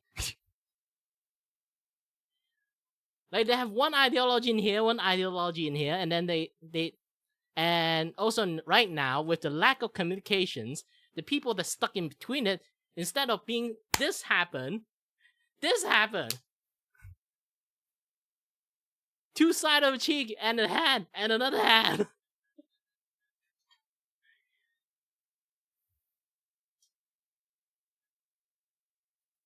No one really knew, and no one really bothered to research.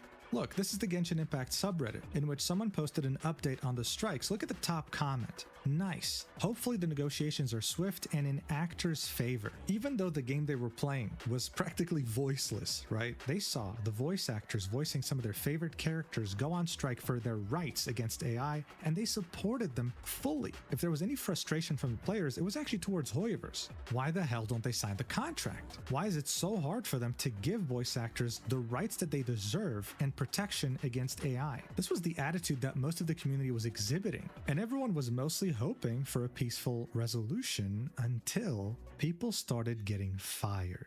Zenless Zone Zero is a game made by the same developer of Genshin Impact. One of the characters in this game is Von Lycaon. He's really fun to play and was definitely made to appeal to the very rich furries. Ever since release, his voice actor was Nicholas Thurkettle, and the community loved him. However, in early 2025, his dialogue in new patches would end up being unvoiced. You see, the strikes against Genshin Impact weren't the only ones. Every Hoyoverse game was affected, including Zenless Zone Zero. So people assumed Nicholas was just participating in the strikes like everyone else. But on March 12th, 2025, he tweeted this out, saying, "Proxies," which is the name of the player in Zenless Zone Zero, "I'm learning about this as you are, and I share your shock. Neither Hoyoverse nor Sound Cadence," which is the studio that Hoyoverse hired specifically for Zenless Zone Zero, "has communicated with me since October. I've been fully available and recorded multiple voice jobs in that time. I'm trying to learn more and absorb this news." On March 12th, 2025, Nicholas, as well as the community, found out that he was recasted. Another voice actor had effectively replaced him as Von Lycaon, shocking the entire community. A bit over an hour later, another voice actress by the name of Emery Chase had this to say, "Hey Proxies, I was replaced as Soldier 11, another character in Zenless Zone Zero, because I am unwilling to perform work not covered by a SAG interim agreement during a strike for AI protections, the outcome of which will determine the future of our industry. Any other theories that pop up are incorrect. I'd like to clarify that there's a difference between being struck and not being on an interim agreement. Union projects that began work prior to the strike and non-union projects are not struck, but they also do not offer the union-enforced AI rights we are fighting for. Many actors are choosing to voluntarily withhold work on these categories of projects because we feel it is the best way to support the union's fight for the protections that are critical to our continued ability to create the art we love. I knew that by withholding work, it was possible I'd be replaced, though of course I hoped they would choose to leave her silent until I was able to return. I found out the role was recast today alongside all of you. I loved working on Zenless Zone Zero and would have been thrilled to return to the project post-strike or with an interim agreement, but I stand by my choices regardless of the outcome. All my best wishes to the cast and the production team. Thank you for a great ride, Proxies." So there you have it. Even Do you guys see, like, at the very beginning, I talk about, like, something I don't know about? Like, mocap stuff, this and that, yada stuff. Talk like as if I know something. See? The understanding of your own field is not a complete thing. Even you work in it, you won't really, like, understand everything in the one-to-one situations. Communication is, like the key of the things that you really need. And my example of how I talk shit about, like, lots of things in the early on, I'm not actually know what I'm talking about. And sometimes, yes, you work in a field, you might understand a certain level, but there's still so many nuances and, like, stuff that happens that you're just not aware. It's not like you are just stupid. You're just not aware. And then you might misunderstand, like, a little bit this, a little bit that, and then you talk about, like, as if you are represented that thing. It's like sometimes you might be a little bit passionate and then talk about something, and then in reality you don't know jack shit. There is a lot of situations like that, and personally I do think, like, a lot of, like, Genshin stuff that happened is actually that. Like, you guys did see, like, the very beginning of this like the conflict where it, like, confusing conflict that it just started is, like, from, like, they are not, like, the AI union thingy, this and that, but Hoyoverse is not exactly, like, the part that is, like, doing that thing. It's like the agency they contract have that thing. So if the agency decided to say, like, oh, you use AI, fuck you then, and then they just stop doing anything, and then, yeah, Hoyoverse would also don't have any voice actor anymore because like all voice actor come from this place. You get the idea? You get the idea? You can't go if you want to become a voice actor. You don't go to email Hoyoverse you want to do voice acting for your future new characters. You come to this place to join in that group or maybe the service or provide ask them for opportunity to get a voice acting from here. And then they have the AI protection thing. Essentially, you can say that technically an agency entity that protects you without union. How well? I have no idea. But if anyone want to have some negotiation thing or some talk happening, they should actually talk to this place instead of Hoyoverse. Because Hoyoverse, I think they are completely rely on this place too. So if this place don't like Hoyoverse one day and just say fuck you, and yeah, they're not going to see any voice work. They have to do it on their own now. Then you guys can talk about that. But so far, it's everything on the voice acting side from Hoyoverse is actually come from this place.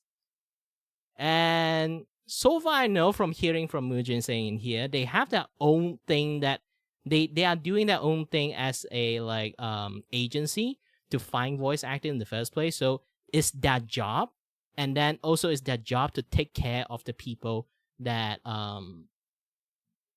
they find to provide job to them in the first place. It's literally their jobs to take a cut.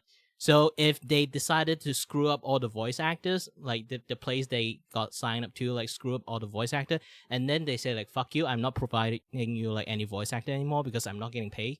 If my voice actor, the voice actor I find are not getting paid, it's it's a business. They will also have the obligation to keep you there, so they can earn money. This is why they also have an obligation of jobs to help the voice actor in the first place. So it's not if people want to ask for a union stuff or any contract stuff, things like that, just anything that at least treat voice actor as humane as possible instead of just using them as a tool. Agency also does that kind of shit too. Sometimes even without union stuff. Because it's similar with how union work. They are technically a agency to negotiate price for you. Agency also does those kinds of shit, and they literally imagine this thing.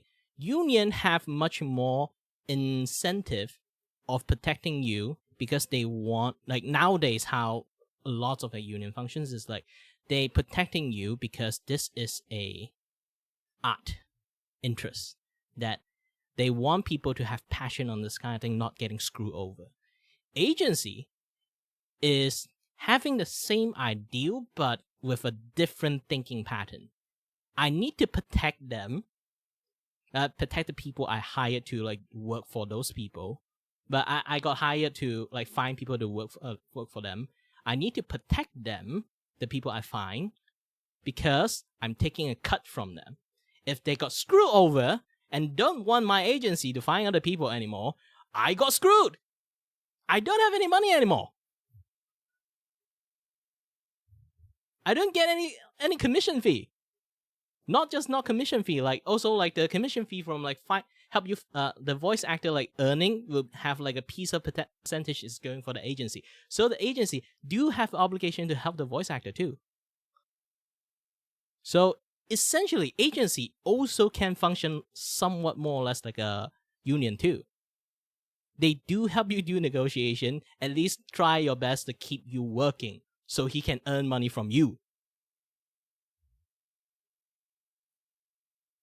It become that job. It's basically union is much more passion transactions, and agency is much more business transactions. When it comes to relationship, become between you get a job from agency and you get a job from union, or you work a job within the union areas. For me in Malaysia, I would see agency more than union, to be honest. This is why there's so many event agency company exist, because it's their job to find part-timers or any other things that they required. It's I need some chauffeur, I need a little bit this, a little bit that. Like I need woodwork for this particular stage to be made. I need this like metalwork or like sound system. I will hire this agency to find a sound system, a sound engineer to help me do this event. If you hired me to do a to find a sound agency to do the event, obviously I'm going to take a commissions for you to find to hire me to find first place. Also at the same time, I also take a commission, the slight commission percentage from providing the sound audio engineer to work over there, give them an opportunity to work over there in the first place. And with that, I earn money. But if my sound engineer got screwed over by that company, guess what? It's like, again, like it's either side. Either the sound engineer screw over that company, or the company screw over that sound engineer. Like, I'm going to lose either way. I'm going to lose one of the buck of like something. Depends on who is actually wrong here. Like, the agency also have the obligation to either protect their client or protect the people they hired. Like, it's a very complex like understanding on the business part.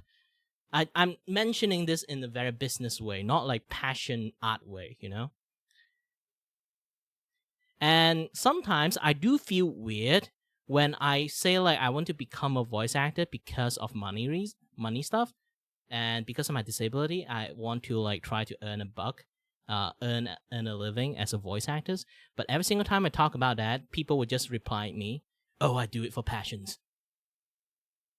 You can't eat passions, you know.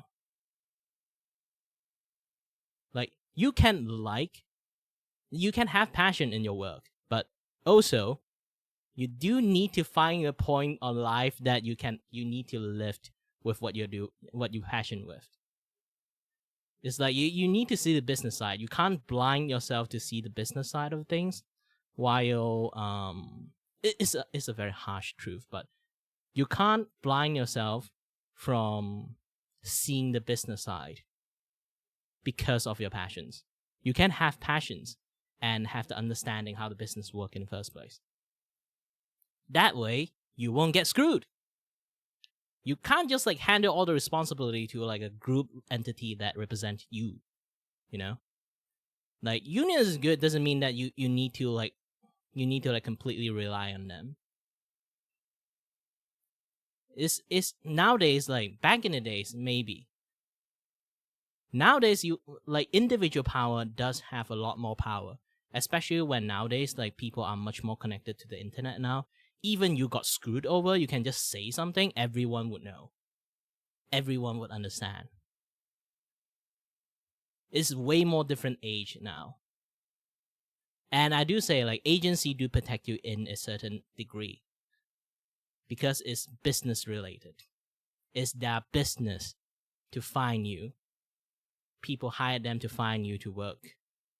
And it either way, like, either their clients screw the people they find, it's like a reputation's got damaged, or the people they find like screw over the client, and then like if I am the agency, I like either way my reputation got damaged. So in a way that I need to find a way to actually like protect either the client or the people I find in the first place.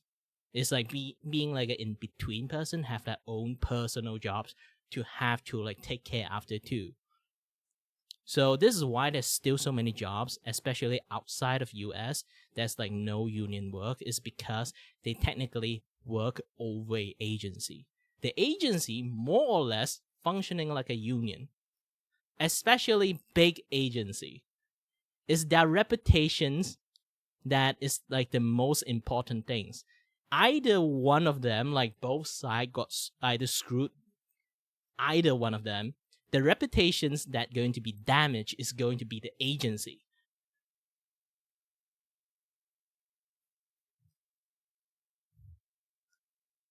I might be wrong. I might be talking so much shit to a point that I might be wrong. Here's the grain of salt that you guys have to put it in there.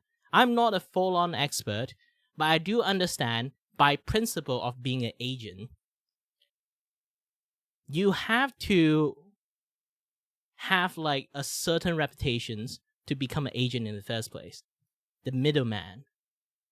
If your middleman always have issues either with the client or the people you find, would you try to find them for jobs in the first place?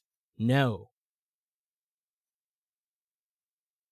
Like, let's continue on this particular part of the site again, okay?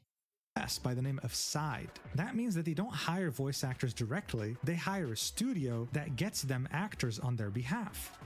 Yeah, Hoyoverse hired Side to find people for them, to provide voice actor for them that way.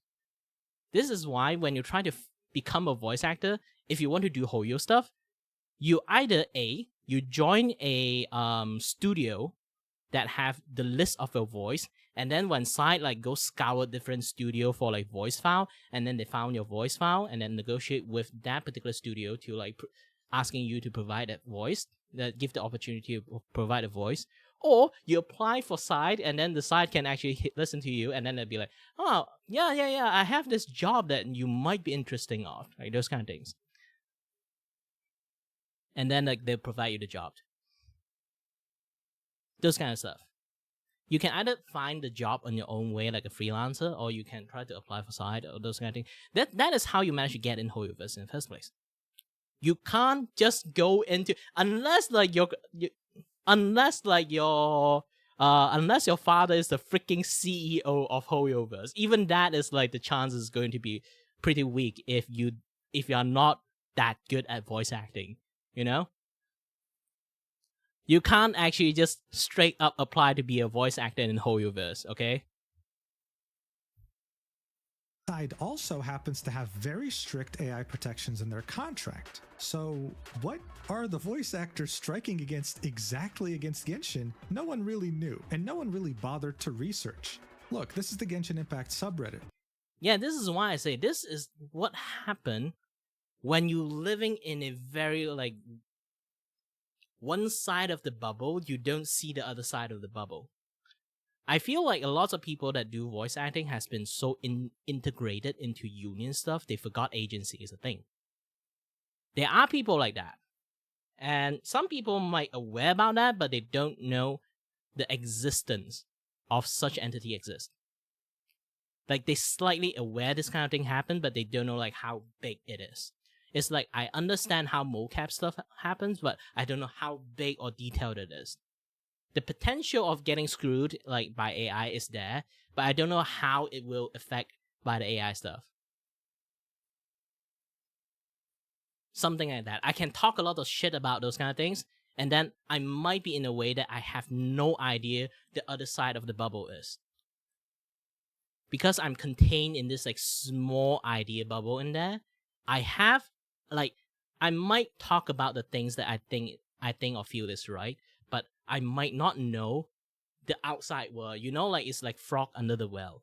I understand the entire integrity of being a frog in a well, but I don't know how the integrity of frog outside the pond.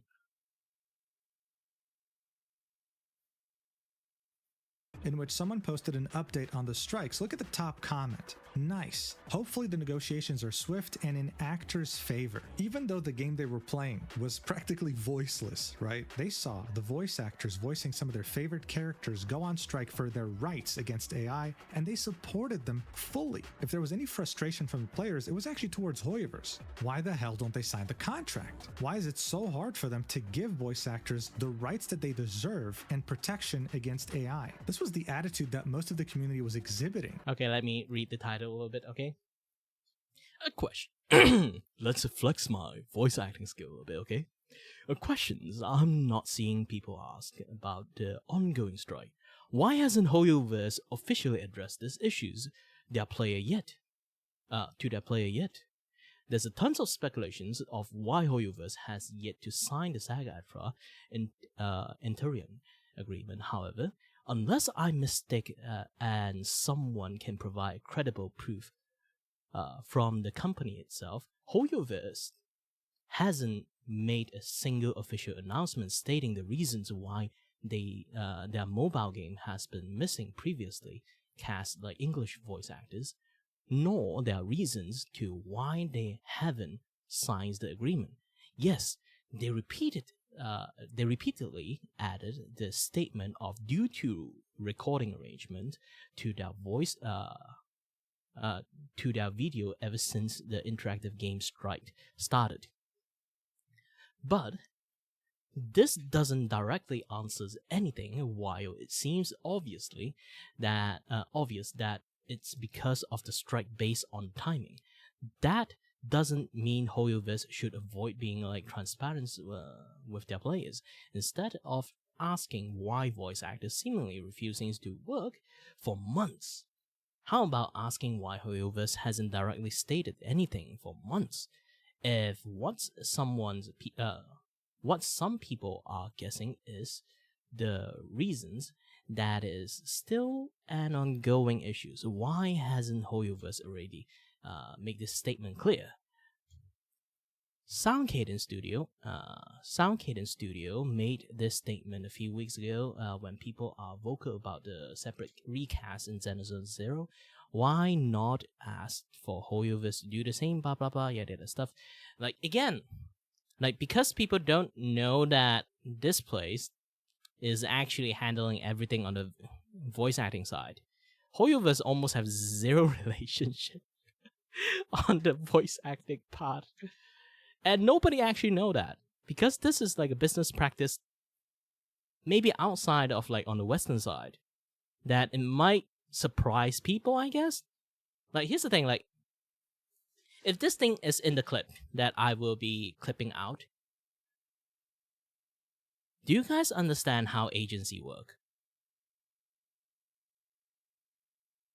Or do you guys understand do you guys have anything in like the US side have like agency to find a voice actors on behalf of this company, and then I'll be the middleman to mediate in between you guys to negotiate like pricing, this and that stuff, make it fair. It sounds like union, right? Agency is kind of like working like that functions, but in the same time, it's like they are kind of more closely functioning as like a business entity instead of like union in the grand scheme of helping the voice actors. The agency, if like is the agency is to find voice actors, their grand scheme of the thing is to keep both sides happy so they can earn money from both sides. Still, at the end, they will try their best to protect you, and they also try their best to protect their client.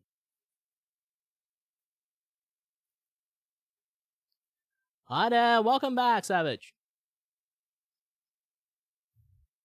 Currently, I will be talking a little bit of like some of the complex stuff, like nuanced things.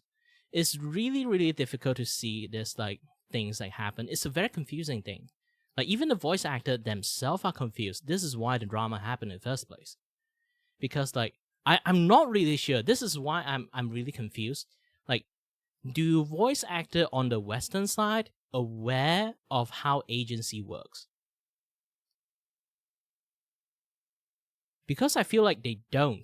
As like maybe like people that didn't say jack shit, they know. And people has been crashing out, they actually not aware. This is why it's happening.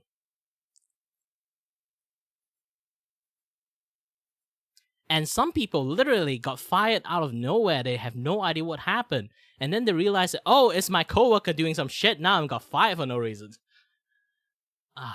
This is like very complex situations. Very complex situations. Again, like agency is trying their best to like not just protecting you as a voice actors, and then they also have to protect their client that who hired them in the first place. So if like I hired a bunch of people, now like 60% of the people within that group is trying to fuck over my client. Obviously, I fired those kind of people, right? My reputation is literally like on the line if I am an agency that people hire me to hire people. Like, I need like to build a wooden stage. Okay? If I need to build a wooden stage for people to dance on. Not I.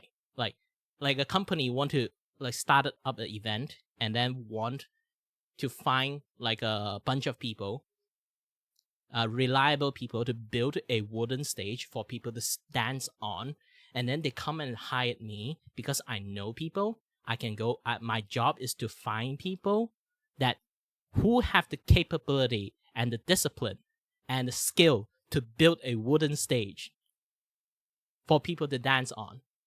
And then I hired a bunch of nobodies, and then they are terrible at that job. Aside from that, they keep catcalling anyone while working in there.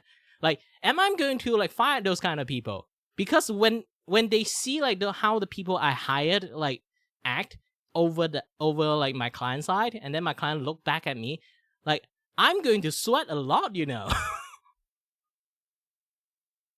Like, there's a reputation between like agency too. Like, if you are good at hiring like a people that have no issues and do their job correctly, yeah, like my agency have like a very good things too. But if I don't, like, people just look at me, my reputation is going to like crumble. And this kind of like thinking is also other side of thinking too. People come to me and put their name in like my contact list is because they trust me to find a good client for them that don't screw them over the job, you know? It's like, if I keep handling like a bunch of woodworking professional that have like very good discipline and good code of conduct and stuff, and quoting like good price to the client, I pass it to them, and the client keeps screwing them over by not providing them enough support or money and stuff, they will look at me. If I ask those woodworker to like do a next job, they will be worrying, are the client going to screw them over? Like, it's a very big juggle in between that you have. Like, if there is like a good agency exists, means like they are very well at juggling these two things. They know how to protect the client, they know how to protect like the people they hired, they find.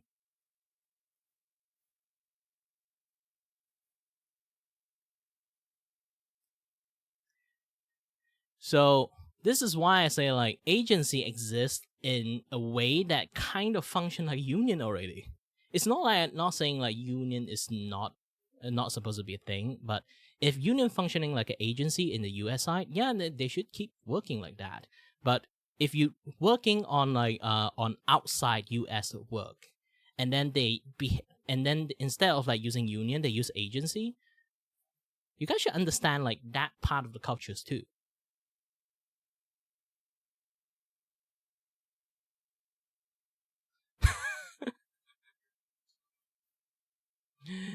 Who knows how many people I'm yapping to. I'm just going to clip this like in the futures too, so more people can like see this. Against Genshin, no one really knew, and no one really bothered to research.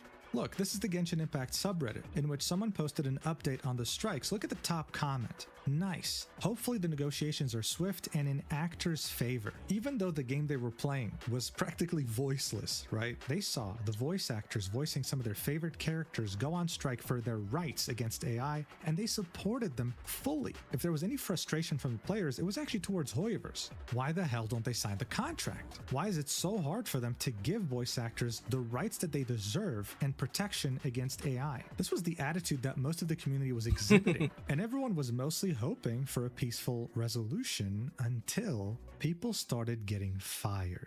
Zenless Zone Zero is a game made by the same developer of Genshin Impact. One of the characters in this game is Von Lycaon. He's really fun to play and was definitely made to appeal to the very rich furries. Ever since release, his voice... Speaking about rich furry, I don't know why people who like furry is like super duper rich. Oh, it's going to be very hard. You have to juggle between writers, artists, and also your viewer. If you're going to start a manga publishing company, it's going to be very difficult. And then later on, there's like also editors, the conflict between them, this and that, yada stuff. You have to understand the business a lot. If you're a little bit too young and don't know too much, it's going to be a lot more things that you have to like brace upon. voice actor was Nicholas Thurkettle, and the community loved him. However, in early 2025, his dialogue in new patches would end up being unvoiced. You see, the strikes against Genshin Impact weren't the only ones. Every Hoyoverse game was affected, including Zenless Zone Zero. So people... Yeah, for me, I think this guy got fired by just standing there. He literally did nothing. He's not like, I don't think he like support like the actually like, you know, I don't think he support the SAG-AFTRA stuff. It's like maybe he understand like the agency stuff, so he didn't do anything while people is like talking shit about like Hoyoverse, and then he just suddenly like, hey, why I didn't get any work these days, and then oh, you got fired. Wait, what? Why? Oh, your coworker is like acting up. My coworker? Who? People from SAG. People from SAG.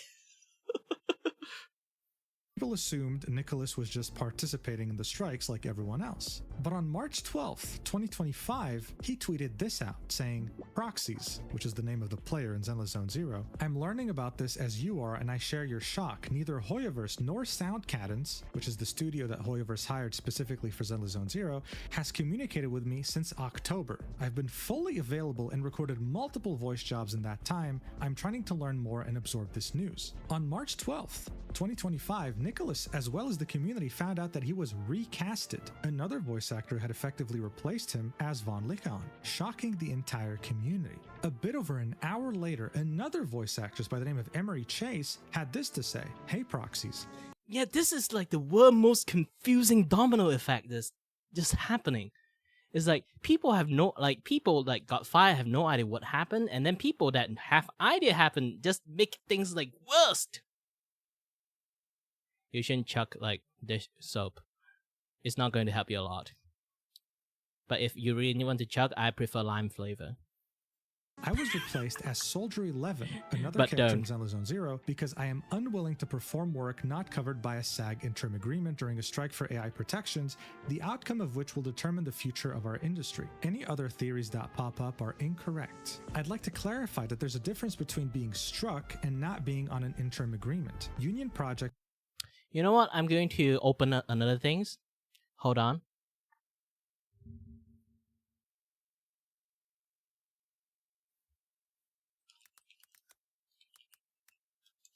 Just for the sake of a health, I will change my watching content to this one.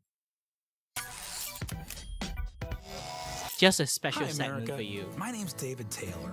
I'm the CEO of the company that makes Tide and its corollary product, Tide Pods, which is what I want to talk to you about today. You gotta stop eating the Tide Pods, okay? Look, I get it. You guys are young, you're hip. You don't want to... I'm not going to explain to you like how bad like doing that is. I'm going to let this guy explain it to you. Old guy telling you what to do. But Tide Pods are soap, and that's not food. So please, stop eating the Tide Pods. And make sure to keep an eye out for Cascade Dish Pops, the lollipop that cleans your dishes. That can we stop? Sorry, are we calling it a lollipop? I'd love to see one if I could. Just get it if we can find one in.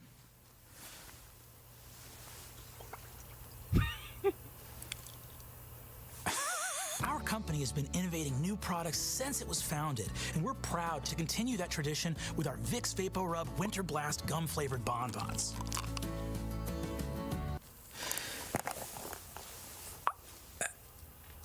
Do these look just like mints, like diner mints? I'm looking at it, and man, that looks like a mint to me. I mean, am I crazy? Looks like the same as Tide Pods. What do you mean the same as Tide Pods? I also don't understand, now that we're talking about it, what does gum flavored mean in this context? Bubble gum flavored? Gum tastes like anything. We're gonna get our fucking ass handed to us in court. Yeah, this guy is really good at acting, even like in like voice acting. Just a guy in the internet. Mind you, he is very good at acting.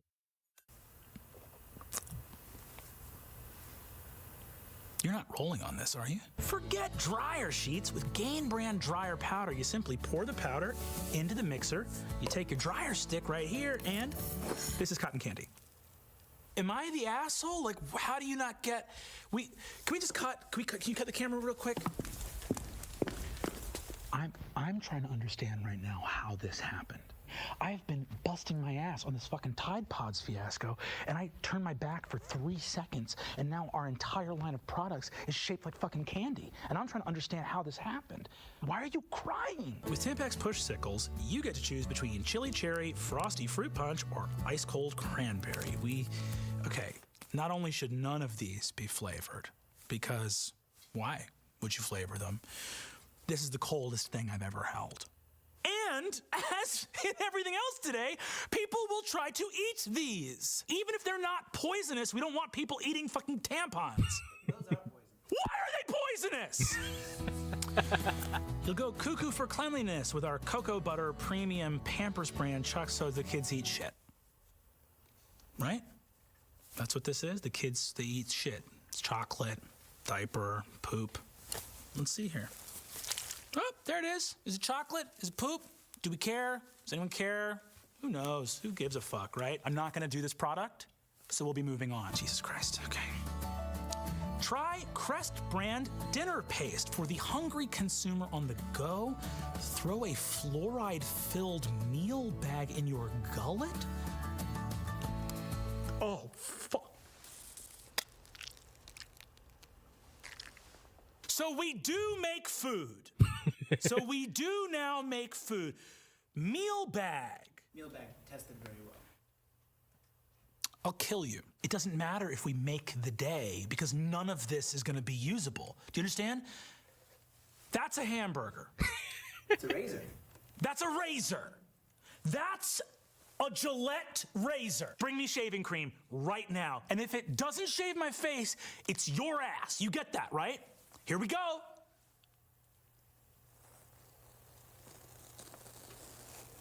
Oh my God. That is a killer shave. That is like baby's bottom smooth. The other stuff I don't know about, but the hamburger is working for me. So remember, don't eat Tide Pod. Don't chuck soap. It's not going to help you.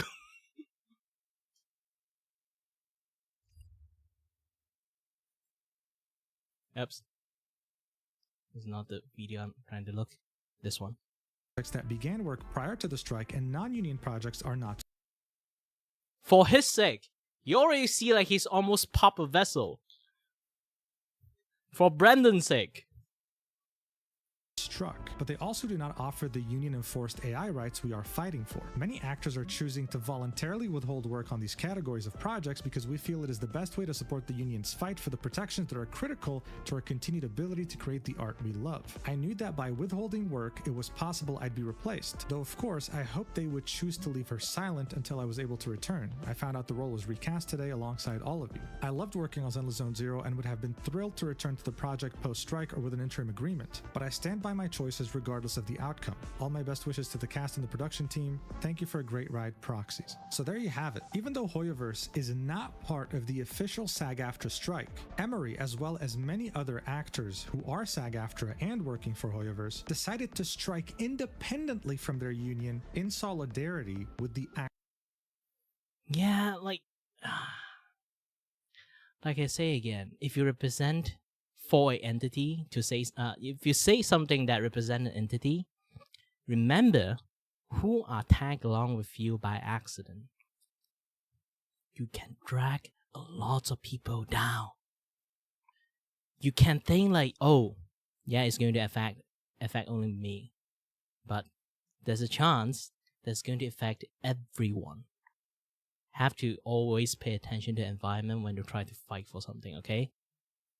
Actual strike. This was all in an effort to make Hoyoverse sign the agreement, even though they technically weren't part of the actual strike. Nicholas Thurkettle quote tweeted Emery's tweet and said, "This is what I've been quiet about. I'm not SAG, but what game companies want to do with AI is an existential threat. I took a personal stand to ask for protection and had to be willing to give up the best thing that's ever happened in my professional life. I stand by my choice." But this kind of didn't really make sense in regards to his first tweet. Someone replied with, "So you were aware that they did reach out to you regarding returning to the role and you turned it down knowing you could potentially be recasted for this choice and then went off to Twitter to say they never reached out to you since October? Things weren't really making much sense, but at the same time, people were still on the...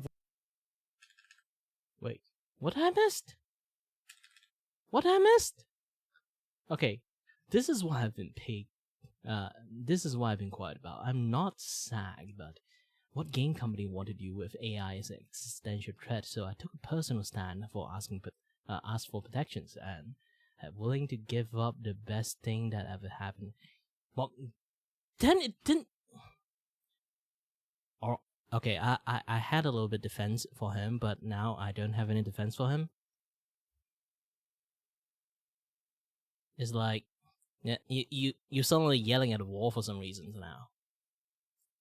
Personal stand to ask for protection and had to be willing to give up the best thing that's ever happened in my professional life. I stand by my choice. It's not like they fired you for nothing, but the first post you sound like you've been fired for nothing. Like you caught stray for no reasons. And now there's like a reason you caught the stray. By standing right in front of the bullets.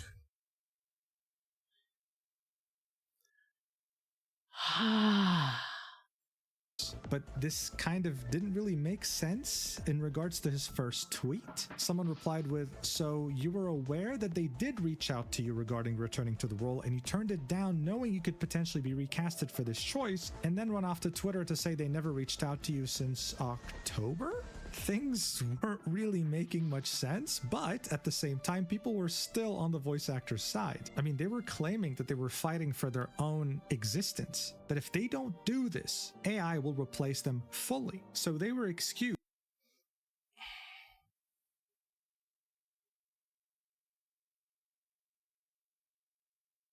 I'm confused.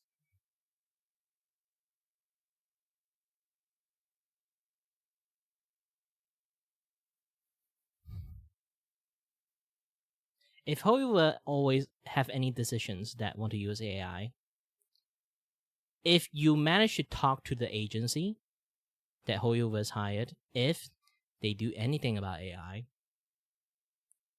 can you say fuck them? They should just negotiate with the agency then, not Hollywood. Because if like the agency decided to say point a middle finger at them, they can just leave. Like the main source of like voice actor for like Hollywood is from that particular like agency company. Maybe there's some third party source coming from that particular agency. Still, again, if you guys really need to like negotiate stuff, I think it's like negotiate with the agency is much more appropriate, right? Now I'm not sure if the agency is the part that having issues with the people that having like this kind of like meltdown, or Hollywood is the one that having issues with this kind of meltdown.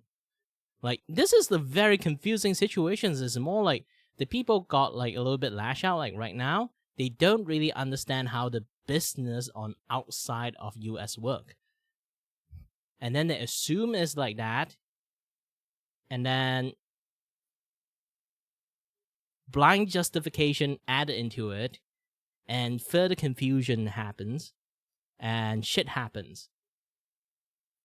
Used for the sake of the bigger picture. These tweets made the actual studio, Soundcaddens, have to make some sort of a statement because a lot of theories were running rampant. This is what they had to say. From top to bottom, Soundcaddens Studios is a community of artists. As concerns have been raised regarding how we work with our voice actors, we wanted to take this opportunity to clarify where we stand and how we operate. Every contract at our studio features explicit AI protections regardless of union status. Much of our staff are actors themselves and could not in good conscience offer other performers work we would not be willing to take. The decision to recast talent on any project is not made lightly. While sometimes our hands are tied as to what we can communicate and when, we understand how personally actors take their roles, and always want to ensure that no one is ever blindsided. Our studio has and will continue to honor legacy casting on all projects we've inherited whenever possible, and always reach out to actors to reprise their roles before investigating any other options. We respect the decisions of all actors in navigating the ongoing strike and fully support SAG-AFTRA and its AI negotiations. The passion of fan communities for video game characters and the people who bring them to life is further evidence that real human actors matter, and we will continue to bring voices to our clients' projects in the most human way possible. Look,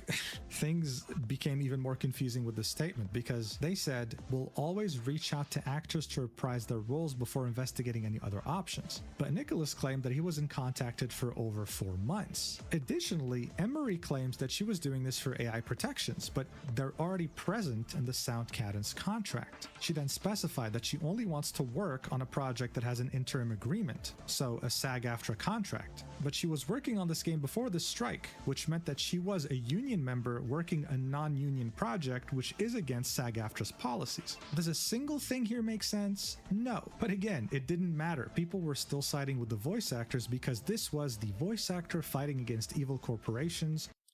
Yeah, like normal people that don't know jack shit about it. Really confusing at this point. They just see and believe what they believe. You know, like mob mentality stuff. But still, it's like, if you really don't know the detail, and once you know, it becomes like even more confusing actually.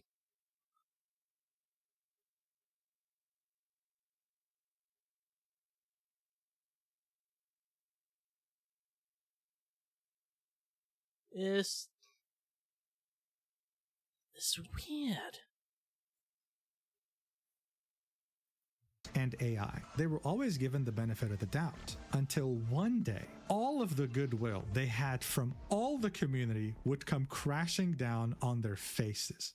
Kinich is a Genshin Impact character available in its newest region. At some point, much like many other characters in Genshin Impact, his English dub would go silent, and people had correctly assumed that much like all the other actors, his actor was also on a SAG-AFTRA strike. But then, that voice actor, John Patnode, posted this statement on March 26, 2025, saying, "Hey everyone, if you've been playing the latest 5.5 update in Genshin Impact and are hearing Kinich speak for the first time in 6 months, it's not my voice, I've been recast. I've been withholding voiceover services during the SAG-AFTRA interactive strike because Hoyoverse wouldn't offer AI protections in the form of a SAG interim agreement. They'd kept my character's dialogue silent for months, all the while I had made the difficult decision to continue not going in until an interim agreement was signed, and this was ultimately why I was recast. Now obviously, a recast is not what I wanted. I'd hoped that any progress behind the scenes would be made and I would come back safely, or that if recast auditions went out, my colleagues wouldn't read for them.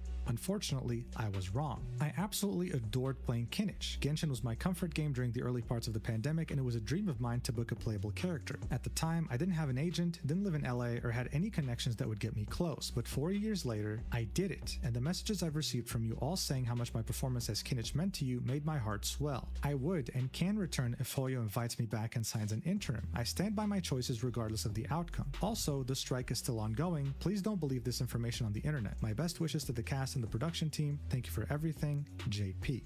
This came as an absolute shock to the entire community, because here there wasn't some weird conflicting story. This was John saying, "Hey guys, I'm striking and I was directly recast because of that strike." Genshin is also a bigger game than Zenless Zone Zero, so of course the stakes were higher. I also want to point out that getting an English dub role in Genshin Impact is actually a huge deal. Due to the massive popularity that this game gained during the pandemic, they were one of the main beneficiaries of its popularity. This allowed them to grow their social media followings substantially, allowing them to land more roles. It was a major stepping stone in the industry, so getting a role here as well as losing it is a very big deal. But typically, when someone gets recasted in a controversial way like with what happened with Emery, the replacement keeps it secret, at least for a while. This time though, it wasn't silent at all, and it created total chaos. On the same day, the voice actor Jacob Takanashi would post this on Twitter, saying, "Role announcement. I'm honored to join the English cast of Genshin Impact as the voice of Kinich. Taking up the mantle of Malipo is a privilege, and I'm grateful for the opportunity to carry the flame from the previous flame bearer, John, who did an incredible job. Those are big shoes to fill, and I promise to give it my all out of respect for him, for Hoyoverse, and for you, the fans. Thank you to Diana for their amazing direction and for helping me navigate the intricacies of this incredible game, and to Side Tokyo and Hoyoverse for the honor of bringing Kinich to life. I'm deeply grateful for the privilege of entertaining you all." Now, yeah, you're probably expecting the Genshin community to be divided on this, with some people completely shitting on Jacob and others supporting him. What no one was expecting, though, is that the voice actors themselves would join in on the shit show and publicly attack Jacob for taking on this role. There was only one voice actor with something positive to say. That was Nathan Noakes, saying, "Welcome to the team, Jacob." Every other voice actor in these replies had something negative to say about this. Here are some comments from many voice actors, not just for Genshin Impact. Like, there are many reasons why roles get recast. I personally draw the line with the original actors holding out because they are fighting for better work conditions. I have refused many auditions to take over roles from my peers because I'd never do that to another fellow actor. This was Jacob. Okay. Personal understanding? So far, everything I'm seeing right now, they're shadowboxing. They're shadowboxing at a non-existing opponent, and people wondering what the heck they're doing. And then they ask you aren't you, why don't you start working? Yeah, because I'm fighting this thing. You're fighting nothing. Yeah, I'm fighting this thing. It's like for the voice actors. Like, maybe, like I say again, like they start with like a very good intentions. Even right now, even still, like they are doing it in their good intentions to do it. But to be honest, they really are shadowboxing in this moment. Not even shadowboxing. Like I say, they're punching air. They're fighting air at the moment. It's like worst case scenario, you're punching the wrong persons. You get the idea, right? Like even the intention is good. You punch a wrong person is still punching wrong persons. This is a very complicated case, to be honest, but lack of communication, yes. Still, again, this is like super lack of communications. Like, how does thing happen? Like, everyone just like living in their own bubble at this point. Like, how did it happen? Jacob being publicly called out by a very well-renowned English dub voice actress, but she was far from being the only one. Kaylee Mills, the voice actress behind Keqing in Genshin Impact, someone who greatly benefited from the explosion in popularity the game went through during the pandemic, had this to say: "This is actually kinda diabolical. If you need the money, at least take the role uncredited. This just comes off as an easy grab for clout. It's not a good look." This is another Genshin voice actor replying with 3 thumbs down, and then you had the voice actor behind one of the most recognizable characters in the entirety of Genshin Impact, Paimon, who's literally the mascot of the game, say this wasn't a passing of the torch. And even going as far to say that there is a huge difference when you take the role of an actor who is striking for AI protections. "You are no castmate of mine." Now, these voice actors making these aggressive public statements probably thought that they were on top of the world, convinced that not only are they on the right side of history, but because they're on the right side of history, everything they say will be taken positively by the community. And you know what? Maybe in another world, it would have been. Like I say again, they're shadowboxing for the right thing, but they punch the wrong persons.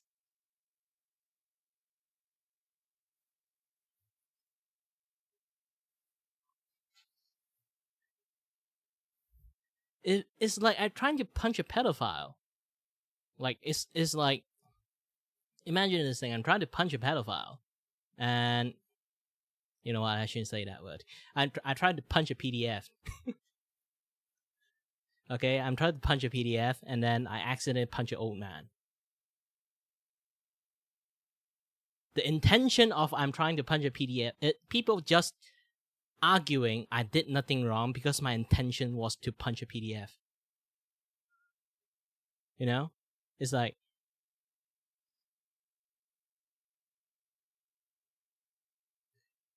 but I punch an old man. People are shitting me on punching the old man, obviously. I got the consequence. No, I should say that. I got the consequences of punching an old man. Mistakenly punching an old man instead of punching like a PDF over there. And then I got into court a lot of people defending me. My intention is good.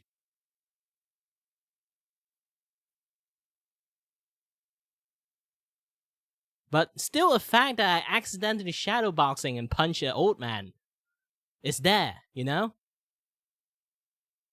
It was a misguided punch with a good intentions. But it's still a misguided punch. Get the idea.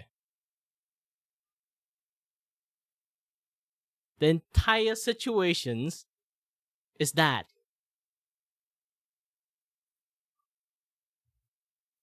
Been the case. It just so happens though that they're using a platform that has something called community notes, and that's exactly what happened to Corinna, inadvertently triggering one of the biggest reputational catastrophes you could ever imagine. Here's what the community note said. It should be noted that despite bullying another voice actor while using SAG-AFTRA as an excuse, Corinna themselves isn't on strike, even though they're American-based and the voice actor they're harassing isn't. Whoa. That's a lot to take in. People started taking a step back and thinking, wait, that's actually true. The strike has been ongoing for 8 months, and yet every single patch that comes out, Paimon is probably the only character that's still voiced. Corinna was starting to deal with an ever-growing backlash, but that didn't discourage other voice actors from tweeting passive-aggressive tweets towards Jacob. This would contribute to negatively impacting public perception even further. Here are some examples. This voice actor said, I normally try to be pretty professional on here, but if you don't like me speaking out against actors scabbing and taking striking actors' roles, kindly fuck off. I'm not going to be silenced just because you don't care about us getting ripped off and abused by. Okay. Again, I missed my brain like loading in around this like very confusing situations. I normally try to be pretty professional on here, but if you don't like me speaking out against like actor scabbing and taking strike actor roles, kind of fuck off. I am not going to be silenced if it's just because you don't care about us and ripping off and abuse by this company. Well, for first thing, they tried to shadowboxing the wrong thing and got burned and got replaced. Yes, definitely that there's some like, again, there's no clap with one hand. Definitely something's happening there. But still, I do think fighting, suddenly start fighting an innocent bystander is not like a good thing, you know? These companies. A scab is a union term that Jacob was called multiple times by other voice actors. It means someone who doesn't strike and continues to work. The voice actors of Sucrose from Genshin as well as Venture from Overwatch had this to say. It's insane how entitled the gacha fanbase is, holy shit, keeping the characters hostage from us and hurting our experience. What? We're fighting for workers' rights. That's what a strike is all about. If this was the 1940s and we were striking, it would be based or some shit. I have no interest in arguing with people who'd rather see integrity replaced by scabs or AI. That's not what video games are all about. It's an art form comprised of so many beautiful artists doing their best, not about the money or fame or AI. I'm grateful that the projects I'm still working on offer humane protections and livable wages, and fan bases that aren't insane and appreciate real integral voices. Yeah, this is like the forking point. I'm not actually cursing in like using other word to curse. This is actually a forking point of like the direction of like the things that happens, and then people keep arguing to a point that it just went off the rail. This is what happened, man. This is what power of social media is. Also, I know this isn't all gacha fans, but the replies to some of my fellows are horrendous. Some people pointed out that Jacob wasn't even in the US, he was based in Japan, saying, you guys outright attacked a voice actor for being a scab when he's Japan-based and the strike and union don't even exist there. If you didn't know, SAG-AFTRA is American. If you're based outside the US, you can't join SAG-AFTRA. Here's what Valeria had to say. What's disgusting is y'all writing this hard for a scab. He's an English voice actor. He can still scab even if he's based in a different country. I don't know if anyone told you, but audio transcends borders. He knowingly took work from someone. Yeah, audio transcend border. This is why agency exists.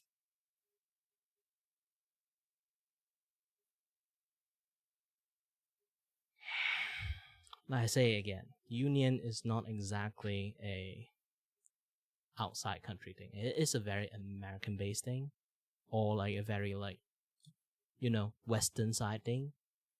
It's not even all Western have that kind of shit. And it's very, again, it's a very, what you would call?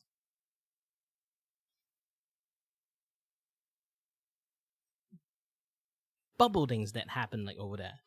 And then, obviously, something functioning similarly exists, and that is called agency. And it's very difficult to let people understand the point, maybe, if you work in a very close bubble. I think they need like a communication class about union versus agency. This is like one of the most important thing, I think, like in the conversations they really need, is because, yes, union and agency both working in a very different spectrum, but the target of what they are trying to help the voice actor under their umbrella and the client they are facing is somewhat parallel. The direction is a little bit different. One is to protect the integrity and not getting screwed over by people who is like trying to do voice acting for the union side. And for the agency side, they are just want to protect their reputation so they can earn money from both sides. If either way is not going to work for agency are the one that losing money. So it's their obligations to protect the things that under the umbrella, also protect the client against the thing under the umbrella. So in a way, they function like a union. But union is much more like as an entity that represent as like one entity and protecting them. As for agency, they functioning as a business to protect both sides. Obviously, there will be like a very difficult balance when it comes to that, but it is a business they created to help both sides. And maybe this kind of practice is not a thing in US? Is it? Can anyone tell me about this? I don't really understand this at this point. Someone else. The voice actress for Hu Tao from Genshin Impact, as well as some other big roles in anime, quote tweeted John's statement and said, "Thank you for standing strong and holding the line with us, you're a real one," and then replied with, "Clears throat, some of us shaking my f***ing head," referring to Jacob. This voice actor tweeted, "Say, are you Japanese or Japanese American, able to portray a 20s male character, can sing, have an excellent home studio? I've got a couple of colleagues in mind, but I would like to know more voice actors, except that one guy. Please DM me your website. Thank you." Of course, he was referring to Jacob. The voice actor for either the male main character of Genshin Impact had this to say. Wow, on the day this happened. Now here's where the crisis really deepens for all these voice actors that made these public statements. Nathan Noakes, the only voice actor that was nice to Jacob when he announced his new role, said, "Right, I spoke to the new voice actor who lives and works in Japan, and he didn't even know what was going on. He came into an onslaught of criticism and didn't know anything about the strike or SAG, since SAG isn't in Japan. Blows my mind." At that point, it was very hard to side with these voice actors that were dogpiling Jacob. The guy had no idea, and instead of reaching out to him, private messaging him, talking to him. And here's the thing, I somewhat low-key know writers like writer stuff from SAG. I don't really know like voice actor stuff from SAG until all this thing blow up too. I know union work is a thing, exists, but I don't know actually involve SAGs and stuff. Yeah, that's the thing. That's the thing. This is why like sometimes I try to do any like voice acting job, I got really confused on like the union, non-union thing. Like they keep saying, "Oh, this is like standard rate," and then this is union rate for some reasons. That's like complete separate thing. So being a freelancer, like not in US, trying to do like English voice acting is really confusing. On one personally, they chose to make a vicious example of him in public. As this was all going on, Corinna was too busy fighting a battle all alone, trying to prove to everyone that even though voicing a character like Paimon during a strike is scabbing, it's justified, but not for Jacob, only for Corinna. This But again, shadowboxing. Why are so many people shadowboxing? was Corinna's response to a fan pointing out the hypocrisy. No, you're right. I'm technically scabbing. I originally have this role, and technically I can still work this role. I am a disabled person, and this is the job that puts food on my table as I actually record this role year-round. But I didn't take this role from another person who is striking. I had this role, and I am stuck in it because I have no other way to pay for my medical bills. But yes, technically I am a scab, and you're Same. But here's the thing: if nobody knows, actually, I'm disabled in some sense, but I still have to work. This is why I gave up streaming. Right now, I'm streaming. I know it's very confusing. I'm basically at the degradation of my health. That due to the things that happens to me, I burn out my body way faster. So I'm basically trying to stream in a burnout body. So I'm trying my best, but sometimes I might not be able to stream sometimes. Due to, my energy reserve is like completely burnout. But yeah, I will try my best in the futures. And also try to become voice actors. Also trying to become an artist. Also trying to become a streamer. Man, I need to give up something. Maybe art. Art is not earning me anything at the moment. So, yeah. So does voice actor, but those things like slowly build up. I'll try my best. Okay? You're right. I don't deserve any praise right now. I don't deserve any of it. I deserve to be told off just like this actor, so please do. No one should look up to me. I'm trapped and a coward because I continue this job because if not, I end up homeless. I don't say that because I deserve sympathy. I don't. The ones sticking to the picket line deserve all of the praise, not me. I love voicing Paimon. Love it. I have been through so much that you guys will never truly understand, but I also know what I am and I should not be given any applause for this. If I could feasibly stick the line with my fellow actors, I would. This job actually barely keeps me alive. But that doesn't mean that it makes it different. It is not a good thing to my fellow actor that I continue to work on this game. I have struggled with that since the strike started, so call me out for this. Please, I deserve it. If it means we get closer to making things better, then so be it. So Corinna was arguing that the reason why Paimon is still voiced in Genshin during a strike is that so they don't end up homeless? Isn't that why everyone works a job to begin with? I mean, isn't that... Yep. I'm sorry, how does you being disabled have anything to do with this? Someone point. Yeah. Well, this is out of context, but again, I'm trying to work. I'm trying to make a living as a voice actor, but I can't at the end. So, anyone who can make a living as a voice actor is a privilege,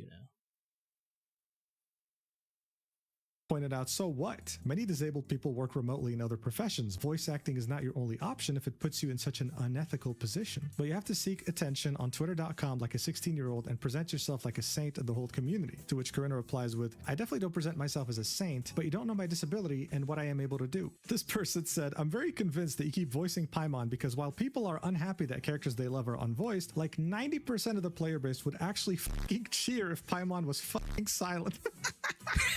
That's so true. Look, if you haven't played Genshin, you have to understand. Paimon works as the mouthpiece of the main character. If she's not voiced, the game would actually be hurt beyond recognition. And to recast Corinna would be a nightmare because there are hundreds of thousands of lines to re-record from the beginning of the game until now. If anyone is gonna convince Hoyoverse to sign this agreement, it would be Corinna striking. But there you are, the most important role is still being voiced during a strike. How can you take any of this seriously? This is like when players try to boycott Genshin by continuing to play the game every single day. Come on, dude. To be fair, Corinna did receive backup from Keqing's voice actor, Kaylee Mills. Unfortunately, though, this only ended up making them look worse because Kaylee was literally pocket watching Jacob's finances, saying this is one small job for him, not his full-time work. It's Corinna's bread and butter. He's done very little voiceover work, so it isn't what he's relying on to pay the bills. For all we know, his wife's the breadwinner. Either way,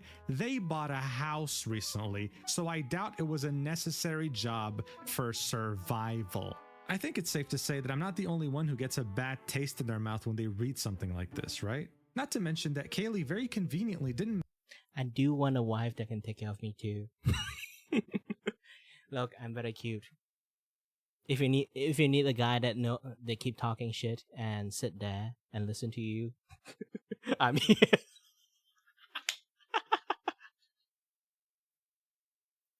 mentioned that Jacob has children. He has a family to take care of. So how is it any different from her friend Corinna, who'd be homeless if it wasn't for Paimon's voice acting work? The fact that he bought a house? There's something called a mortgage. And regardless, delving into someone's personal finances like this is unprofessional in any industry, period. They were trying their hardest to paint Jacob as this supervillain. Some fans joined in on this too, failing miserably. Here's someone siding with the voice actors trying to paint Jacob as a liar that knew about the strikes even though he said that he didn't. Showing a tweet he had made in 2023 saying that if companies used AI for a commercial, then he's just going to assume that the product is subpar. That's because he believes that if they can't afford to pay for real authentic voice actors, then they also can't pay for quality assurance, research and development, and supply chains. This was community noted, and the message is, SAG-AFTRA video game strike didn't start until July of 2024, so unless he can time travel, it's impossible for him to have been talking about the SAG-AFTRA strike way before it even happened. Also, generally being against AI usage is not conducive to being proof of being aware that SAG-AFTRA is on strike. As time went on, Jacob... like I say again, like, it's not because of union people don't like AI. It's scummy practice people don't like. And the scummy practice explain the integrity of the company. You get that idea?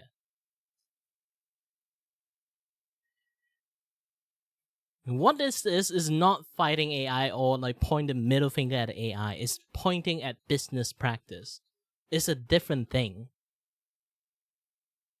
Jacob was being loved more and more by the community, while the other voice actors that stood against him were being gradually hated. And that's when they would try to play the victims. This is what happened when you're shadowboxing.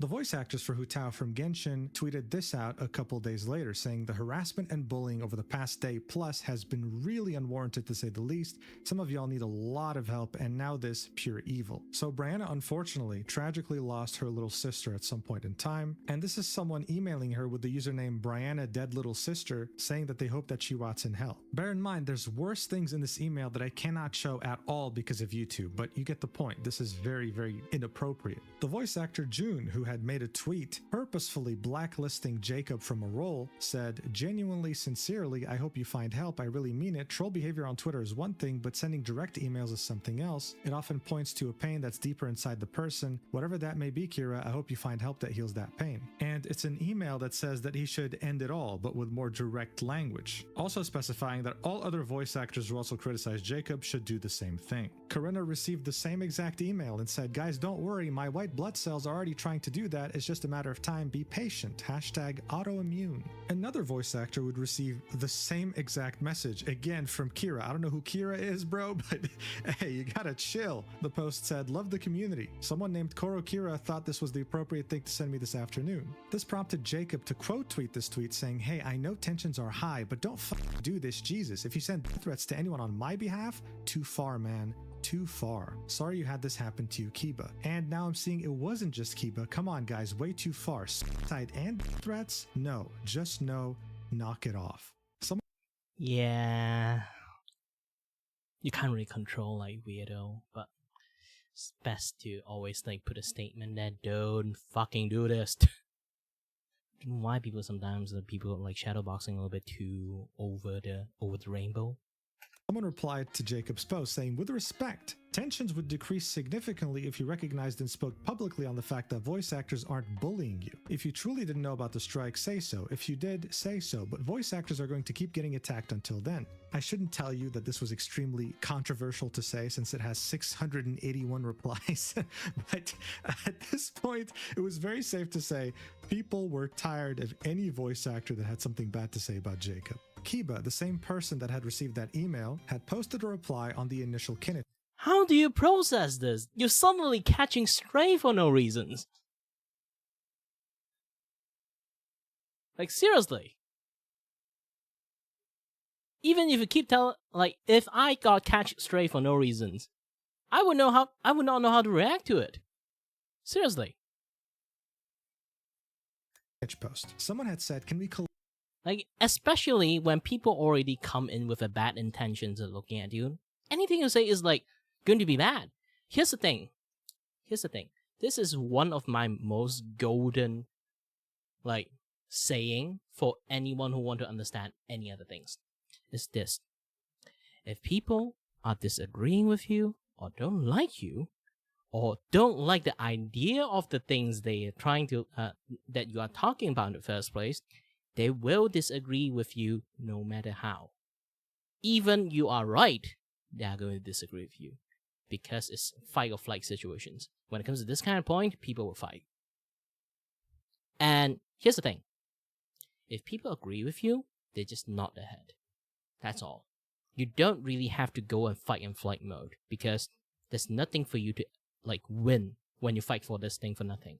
It's like people weren't willing to shadow boxing for no reasons. And people who will disagree with you, they will spend a long page of essay trying to fight for it for no reasons. Because they disagree with you, so they want to debate. But when they lost the debate, they'll be like, still your fault. It's almost, it's like a meme of like arguing with a girlfriend. No matter what you do, you will lose kind of situations. So, if you don't say anything, people will just complain about that you don't say anything. If you say something, people will still try their best to fight against you because you put yourself on the ring. You get the idea? Especially when you catch a stray from out of nowhere that you didn't even aware of, it's going to be even more difficult for you to like navigate into this like mess. It's best for you to literally not stand in the ring if you don't know how to defend yourself.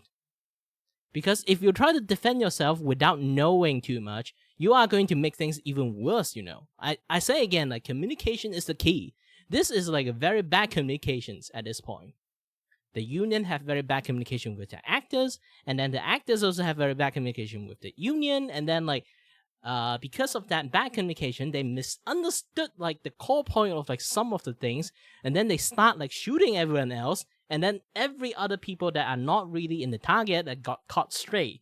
And then this caught stray is like create a domino effect that affects so many other people that it become like a very big shit show. Get that? Collectively, please stop harassing this man. The amount of unprofessionalism from voice actors under this post is just chilling. Why choose to bully someone you don't even know when you can let John and Jacob work this out on their own? Twitter warrior culture is disgusting. Kiba then said, please stop using the words bullying and harassment so freely. It is very obvious you don't fully understand why we are upset. It's called scabbing. End of story. It is bad regardless. If this were a different situation outside of a strike, which does affect everyone, it'd be different. A couple days later, Kiba would tweet this. Getting followed just so people can shit on me is an encapsulation of how it feels to be a person of color and queer in this industry. To be honest, it's quite fascinating.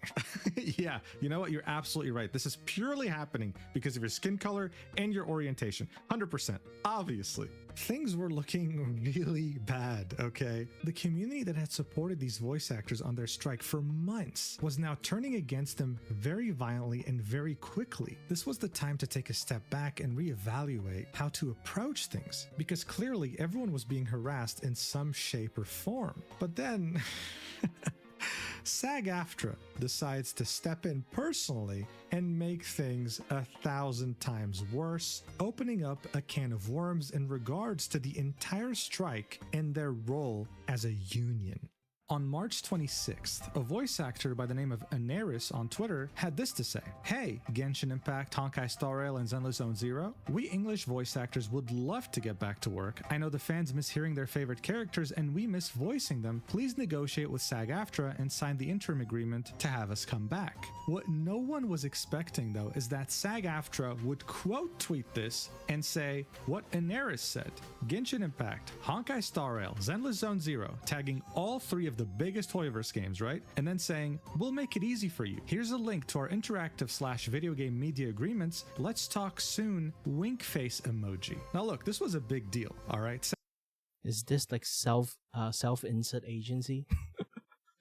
SAG-AFTRA is negotiating with many studios behind closed doors, but this was the first time they publicly called out someone like this. It almost seemed like they were trying to use public pressure to make Hoyoverse resume talks with them. Now, I'm sure whoever tweeted this out thought that they were a genius in the moment, but guys, whoever's running this account has probably been fired, because this tweet alone has probably caused incalculable PR damage to SAG-AFTRA and this entire strike, because on the next day, they got community noted, and it was extremely significant. Here's what it said. This agreement has severe limitations on how Hoyoverse can work with non-union voice actors, including a lifetime time limit for the voice actor, and eventually forcing the voice actor to either join the union, which has large entry costs and fees, or stop working on the project, linking SAG-AFTRA's own website twice as the source for these claims. The first link is what we already looked at, showing how much it costs to join, $3,000,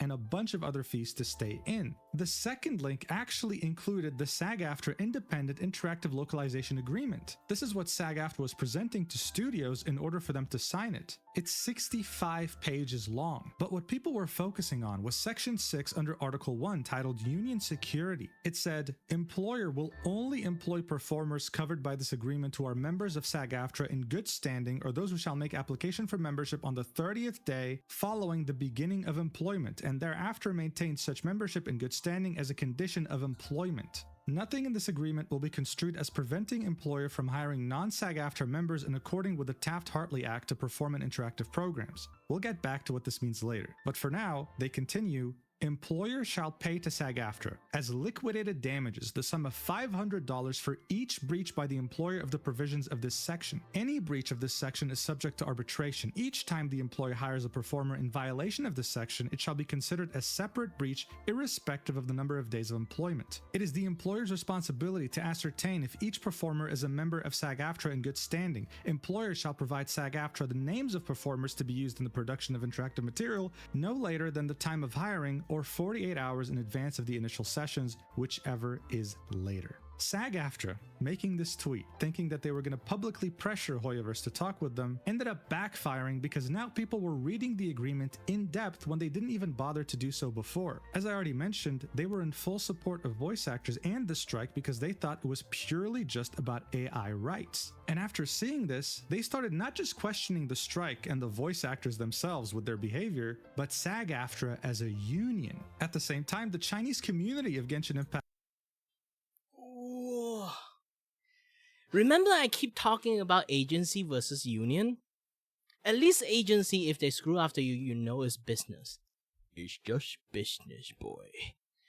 And then, if union, they literally put up front they are righteousness, and then like they technically are functioning as a business.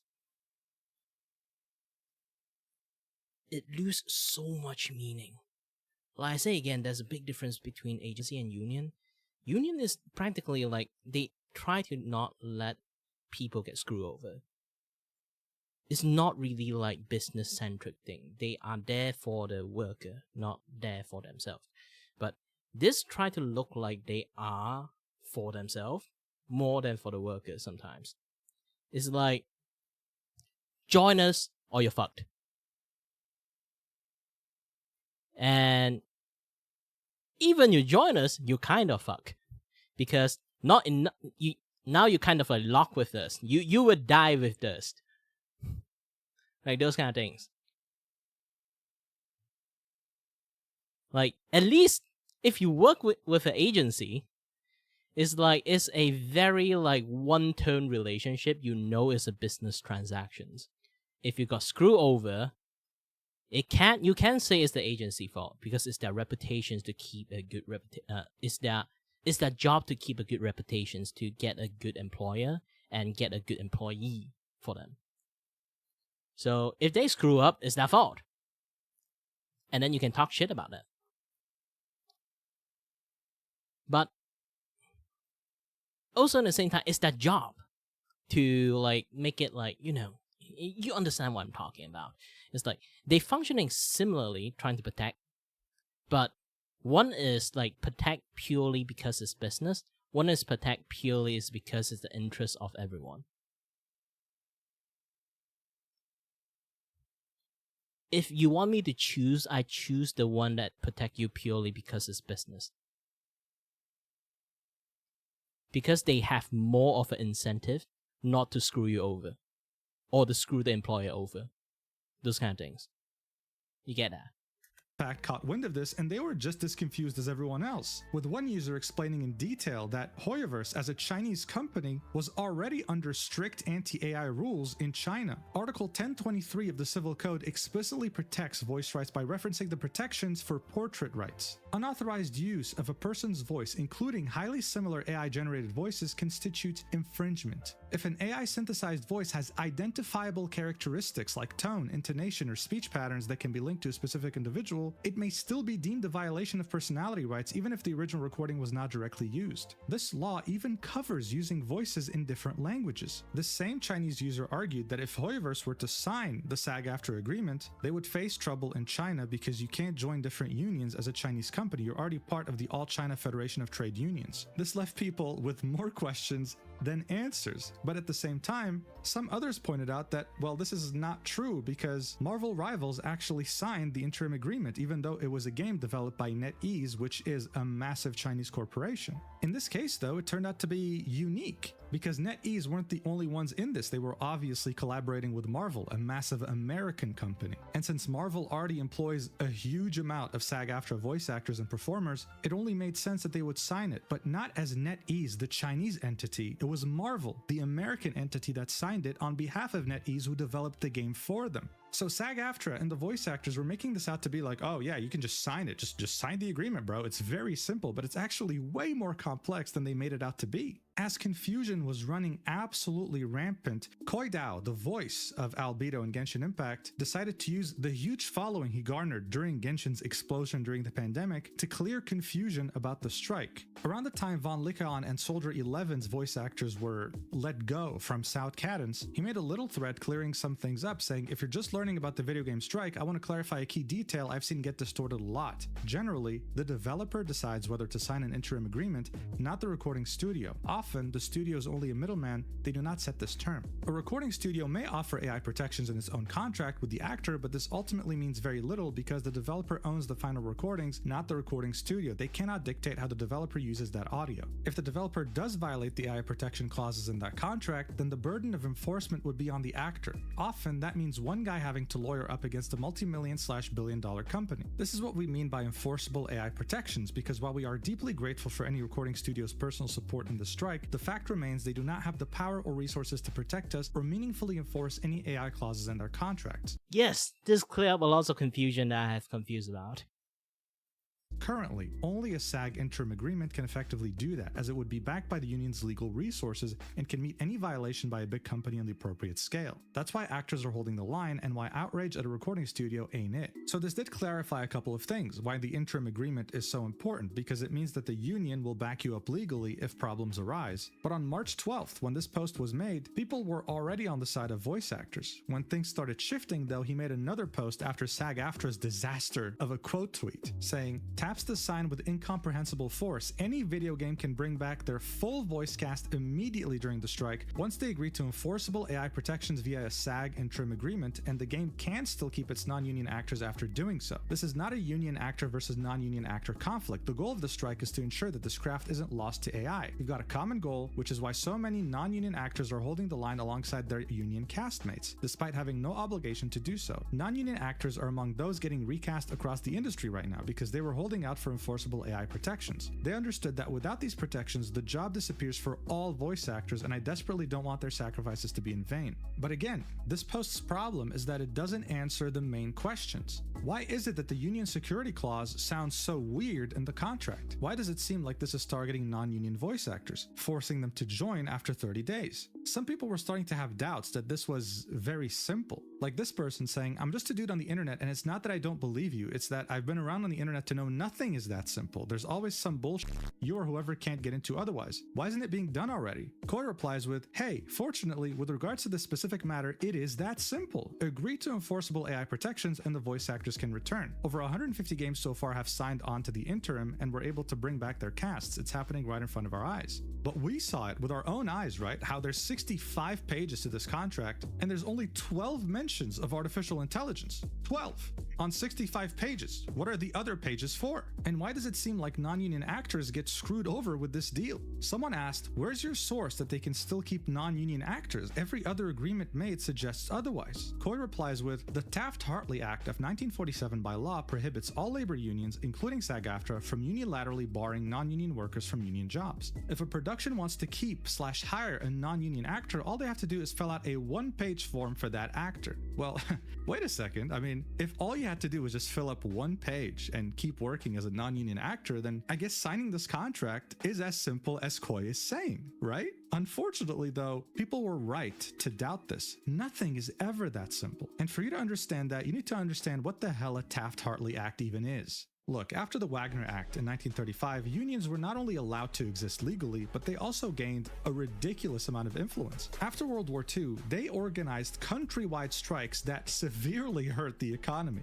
In 1945 alone, almost 400,000 workers from different industries striked, and in 1946, over 1 million from different industries striked as well. Not to mention that things like union shops were becoming too prevalent. The government was slowly becoming more and more anti-union, and in 1947, they revised the Wagner Act with the Taft-Hartley Act. This made it illegal to have a union shop of any kind and prohibited certain types of strikes, like wildcat strikes, which is when unionized workers strike without the approval of their management. One of the most important aspects of this act was to give workers back some of the power that the unions had taken away from them. They could, for example, leave a union immediately without consequences. Before this act, they would have to give a 30-day notice, and if a strike was ongoing, they weren't allowed to work. But more importantly, this act allowed states to enact right-to-work laws. This gave workers the freedom to choose whether or not to join a union in their workplaces, complete freedom. But you might be wondering, why is this necessary if union shops were made illegal? Well,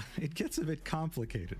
There are currently only 26 out of the 50 American states that have right-to-work laws. This means that I can join any industry without ever, and I mean ever, having to join any kind of union, period. But if a state has no right-to-work law, then they must follow the Taft-Hartley Act, which states that if you were to join an industry that has a union contract, you have to join that union after 30 days. Again, if you're European, you must be very confused right now.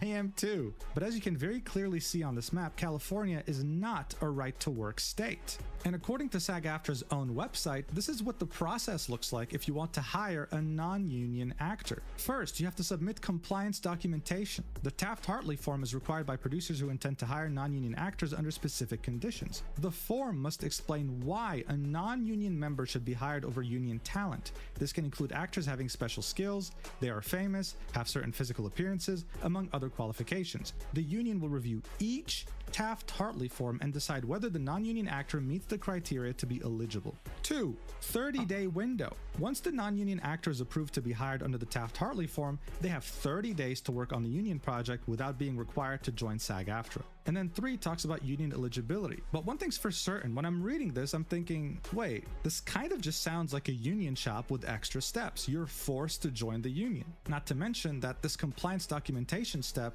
makes things more complicated. I mean, seriously, reviewing every single form individually and deciding on whether you can hire them or not? You want to know what's even better? On SAG-AFTRA's own website, in their FAQ section about this, they have a question titled, how long does it take to process a Taft-Hartley report? Their answer is, due to the high volume of new media productions, please allow at least 6 to 8 weeks for principal Taft-Hartley reports to be processed. Please note, Taft-Hartley reports will not be processed until all final production paperwork has been submitted. This paperwork includes the cast clearance report, example, timesheets, performer contracts, and final cast list. What is this, man? Am I applying for a visa? Slowly but surely, you start to understand why Hoyoverse would not be interested in this. They're hiring studios with AI protections to find voice actors on their behalf. Why would you subject yourself to such bureaucracy? So if I tell you right now that more than 80% of voice acting gigs use a non-union contract, would you be really surprised? But technically, as a union member, you're not really allowed to work these non-union jobs. So what's the alternative? How do you avoid SAG-AFTRA's wrath? Well, you become something called FICOR. This means that you can work on non-union jobs even if a strike is ongoing. You still pay the dues every year to SAG-AFTRA, but you can't claim any of the benefits. As an added bonus,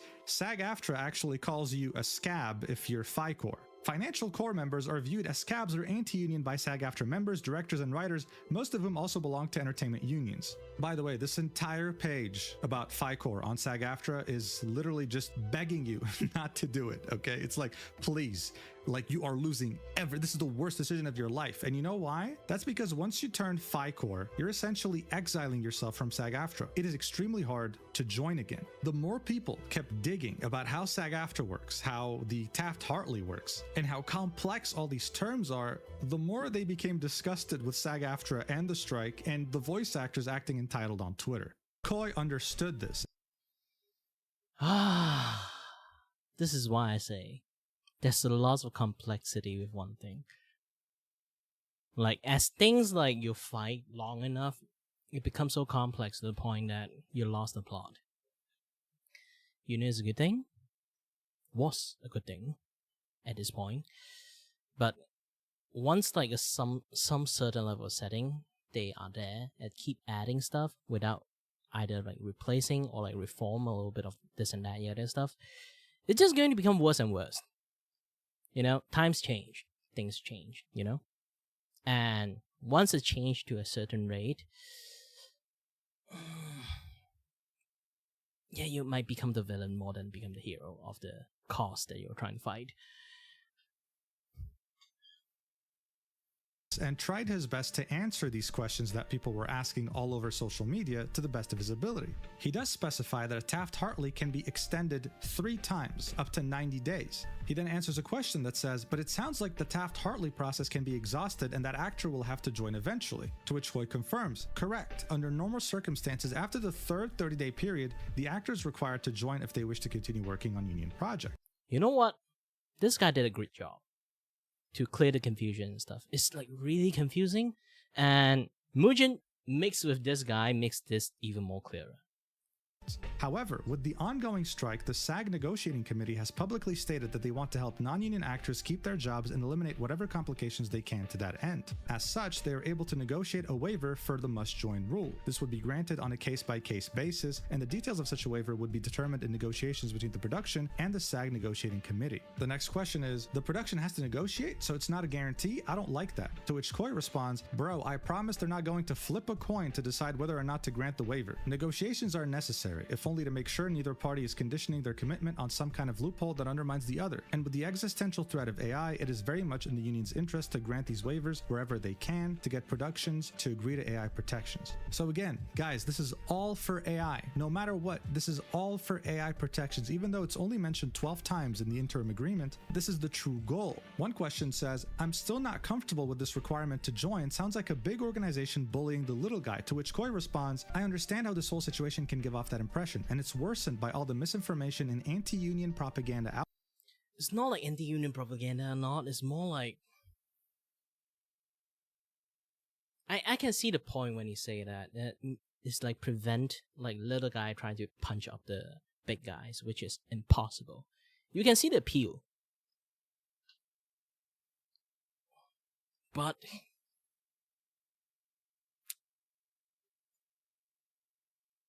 there's so many steps and process involved, the politics behind it, the paperwork behind it, and every single thing.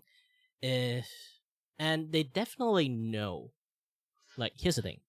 SAG is a union for entertainment industry. They definitely know the work behind entertainment industry, how complex it is in the first place. So if they didn't amend enough to make this process as smooth as possible, feels like they did it on purpose. I can definitely say they try to do something good. They try to do something good. But at the end, I think it's like the workflow has become too complex and too old, and incompetence happens, make this process even harder. And now they are looking at bad light because of it. This is more or less like what you call the classic case of incompetence. Out there. SAG-AFTRA is not a corporation. It is a non-profit labor union, albeit one comprised of very annoying theater. Yeah, that's what I'm going to like say again. It's because union is not like what they call like a it's basically it's a non-profit labor union. A agency versus like union have a very clear difference when it comes to like the goal of what they're doing, but they're essentially doing the same thing. But also the way they protect and attack people is complete different. When I say attack, I don't mean like they physically go and threaten people or like shoot them or anything like that. I mean like the way they approach the conflict to mitigate the conflict is very different. You know, it's like if this company hired this agency to hire people, and then they screw over all the people they hired, no people is going to like go to that agency anymore. Like imagine if like a company keep doing the same thing over and over again to that particular agency. All agency talk to each other. They can blacklist that freaking company. If you got blacklisted by that freaking company, you are going to do everything on yourself. People hire agency to hire people for a reason, because they don't have resources to do that. Or they don't have the expertise or the people that understand the industry enough to do that. And if they got blacklisted, means like that particular company is going to spend even more time, more resources, a little bit more this, a little bit more that, like in business impact, it impact a lot. So instead of saying like you are going to do this to harm the workers, you will get harmed yourself, like indirectly, in the way like would agency to like see it this way. You know, agency aren't like people who start an agency as a career. They aren't stupid. They have their own money to take care of. Like they have their own bowl of rice, or in a way like own bowl of food to like take care of. It's a responsibility. They also have like a reputation they're also trying to protect too. They might not fight like a union, say like they prevent like the little guy unable to fight with the big guys. The agency kind of like can group up like a freaking union itself, if like a company really does a lot of shit to a lot of people. Because they are also doing the same thing. They need to feed themselves too. So they have more incentive to help or mitigate this kind of issues happen. Might not be the best solutions, obviously, but if you put me in a situation on this two kind of situations, nowadays I don't really trust the people helping you out of the virtue of the things. Because people would willingly to help you more if there's money on the line. I know this sounds very, very capitalistic at this point, but it's some things that you can think about. Like people do something as exchange, this and that, yet stuff. Even you don't see it in a very capitalistic point, you can see the domino effect it can happen. And people who work as an agency, they aren't idiot. People who they hired, the people that getting hired also are not idiot. The company they hired also, they aren't that kind of idiot. But apparently, a lot of company in the US that happens that they apparently are. I'm not even kidding. They trying to screw over the people they hired so much to a point. A lot more people on like outside of US looking at how they do business. They questioning them like, how do they keep doing this and like no consequences happening there? Because again, like most business people know the consequences of domino effect. They try to minimize the domino effect as much as possible. And then like quite a lot of company decided to do like the weirdest thing in the world, and then they basically try to commit seppuku in the most grandiose way as possible. Looking at like Ubisoft, everything is like it's not like they screw over their like employee and stuff. It's more like you know, like a lot of company, the big ass company these days, the way they operate is like they literally forgo the ability to try to earn money for some reasons. It's like the money is not on the line anymore for some reasons, and then they just like forgo everything and then just try to commit the best company self-sabotaging in the best way possible.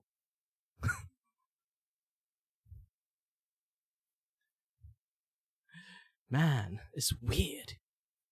For kids, but a union nonetheless. Its sole purpose is to ensure the health and safety of actors and to protect them from exploitation, which, along with the health insurance plans and on-set emergency staff, are funded by membership dues. That's why there's a limit to the Taft-Hartley process. If there were no requirement to join, nobody would join, and those protections would become financially unsustainable. He ends this with a question that says, "This is still a lot of maybes. Why should I believe you? You sound like a union shill." To which he replies with, "My dude, I totally understand that none of this is close to perfect, and I am not a union fanatic by any means. There are multiple documented instances of me publicly calling out the union leadership, but if AI eliminates this job, then it won't matter how any voice actor feels about the union. Video game voice acting will be a thing of the past. I want to make sure this job still exists in 5 to 10 years for all aspiring voice." Yeah, it's like not the perfect solutions, but it is somewhat of a solution. Even the solution somewhat functioning in a way that is a detriment to the entire process of like entertainment industries. Yes, I can see that point. I can see like what he is like aiming at. He's trying his best. Bro is trying his best. Maybe he's wrong in some way, but also he's correct in many ways.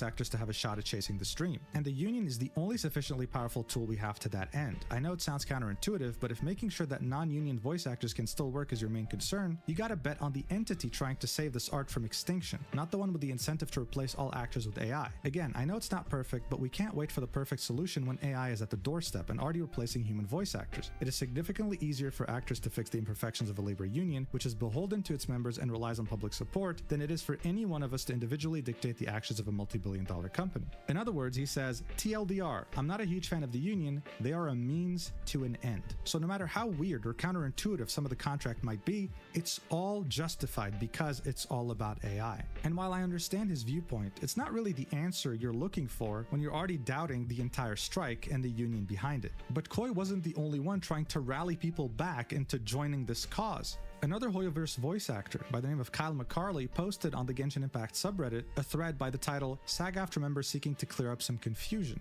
The only problem is that again, people were left with more questions than answers. It wasn't a very popular post. The top comment was wondering, why doesn't SAG-AFTRA just come out and make an official statement to clarify things and clear up confusion and misinformation for the general public instead of having voice actors as their mouthpieces and only wink wink nudge nudge at Hoyoverse on Twitter? This is a very good point. Why are voice actors having to do the union's job? Someone else pointed out the contradictory nature of this thread, where one of the bullet points said there is no requirement imposed by SAG-AFTRA for all performers hired on a union project to be union members. Such a requirement would in fact violate US labor law. But then goes on to say, once those 30 days have expired, they become must join. Honestly, at this point, not saying anything would have been better, because every time a voice actor tried to clear up misinformation, they only ended up confusing people.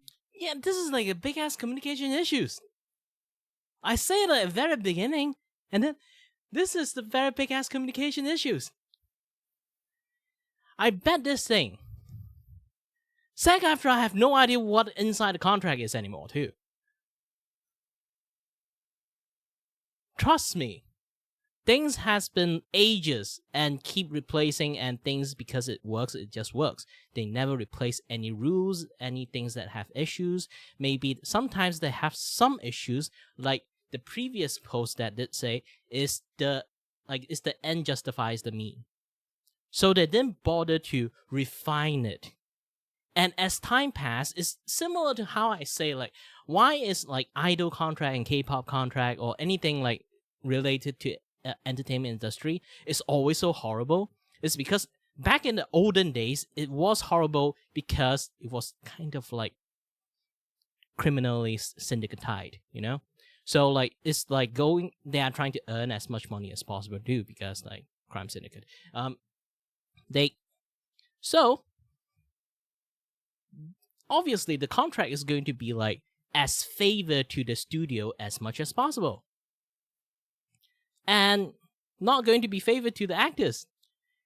There's no way actor can say anything. You know? Crime syndicate. And it's not going to be favor if you decided to question the clause. And you like it would be lucky if you managed to get a chance to become an actor, or like become a singer, or become popular in the first place. Like you will still get benefit. Obviously, they aren't idiot. If there's no performer, they can't earn money.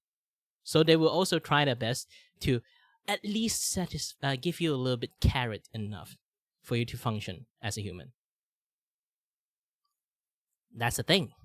And it's because of that, those kind of like contract, even though there's no any like crime syndicate tied anymore, like in the later futures, and because the contract just keep passing down over and over again, because it works and it's also favor on the have favor on like the studio side in the first place. Why would they bother to change the contract or like any rule or streamline any things?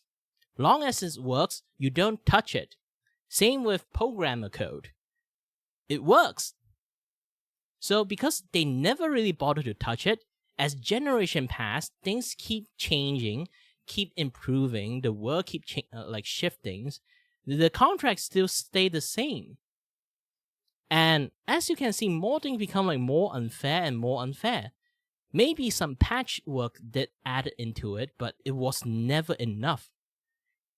It need like a complete reformations in some sense. But they never did because it works.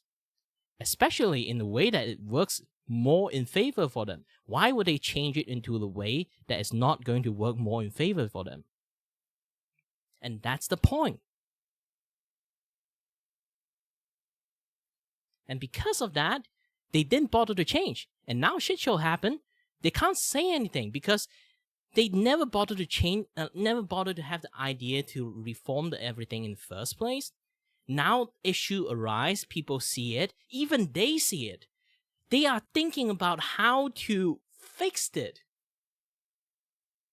They can't say anything. Like I say again, you put yourself in the ring, you're going to get punched at this point. If you don't have a good way to defend yourself, don't put yourself outside the ring. But because it's such a big issue, so many people from the audience side come out from the ring and get punched for no reasons. Now all the voice actor at the moment is literally catching stray, getting punched for no reasons. Some people willing to came out and get punched. Some people just stand there in the audience side for no reason. A glove fly onto them from the shadow boxing and then they got hit. You get that kind of like situations that are happening right now. I won't really say it's like a big complete misunderstanding. This is actually a big mess that come out from incompetence. Hi, Xiaoma. Like I say, this is why I'm questioning myself. Did I get into like voice acting in the most wrong time in the world? Because if I'm making this video and I turn this into a clip, I'm going to get punched for no reasons. I'm literally putting myself in the ring, and then people keep shadowboxing me. Even more, people were starting to conclude that this entire strike was nothing more than a Trojan horse, disguised as an AI protection for voice actors, but in reality only had voice acting monopoly and mafia practices. But we're not even talking about the real issue yet. The real issue is the fact that this strike's weird contradictory nature made people want to look more into SAG-AFTRA as an organization, and what people started finding out wasn't really pretty. Remember the strike in 2023 done by SAG-AFTRA? This was meant to give people working in Hollywood more livable wages and, more importantly, AI protections. Well, it turned out that many people were disappointed with these so-called protections. This article from Prism said this: critics of the deal who spoke to Prism were most concerned about the sections on generative AI, which is used to create synthetic performers or digitally created assets that are not any specific human performer but generated entirely through AI. This is uncharted territory. SAG-AFTRA member, actor, and director Satu Runa in Los Angeles believes the union should have stood against its use, period, rather than trying to work with it. It's very easy to replace us with this technology, she said. We shouldn't normalize it. The protections also include some significant loopholes. For one, for AI involving the participation of human actors, Schedule F performers who make more than $80,000 for a film are exempted, and consent is not required from actors if the photography or soundtrack remains substantially as scripted, performed, and/or recorded. Prior consent given can apply for future features if the producer includes a reasonably specific description of the intended use, language that could be interpreted broadly by producers. So if you make more than $80,000 on a film, those AI protections don't even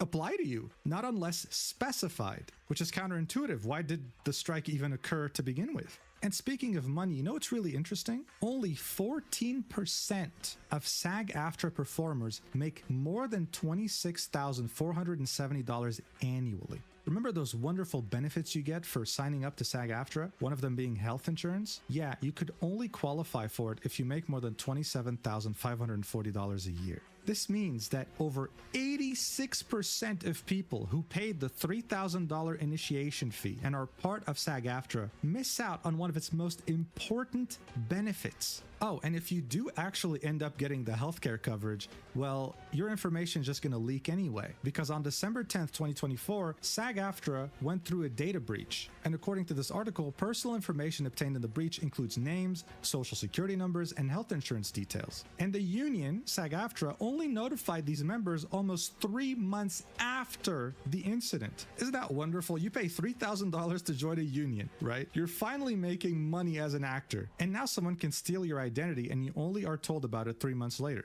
But it's okay, because the chief of SAG-AFTRA is making over $1 million every year, guys.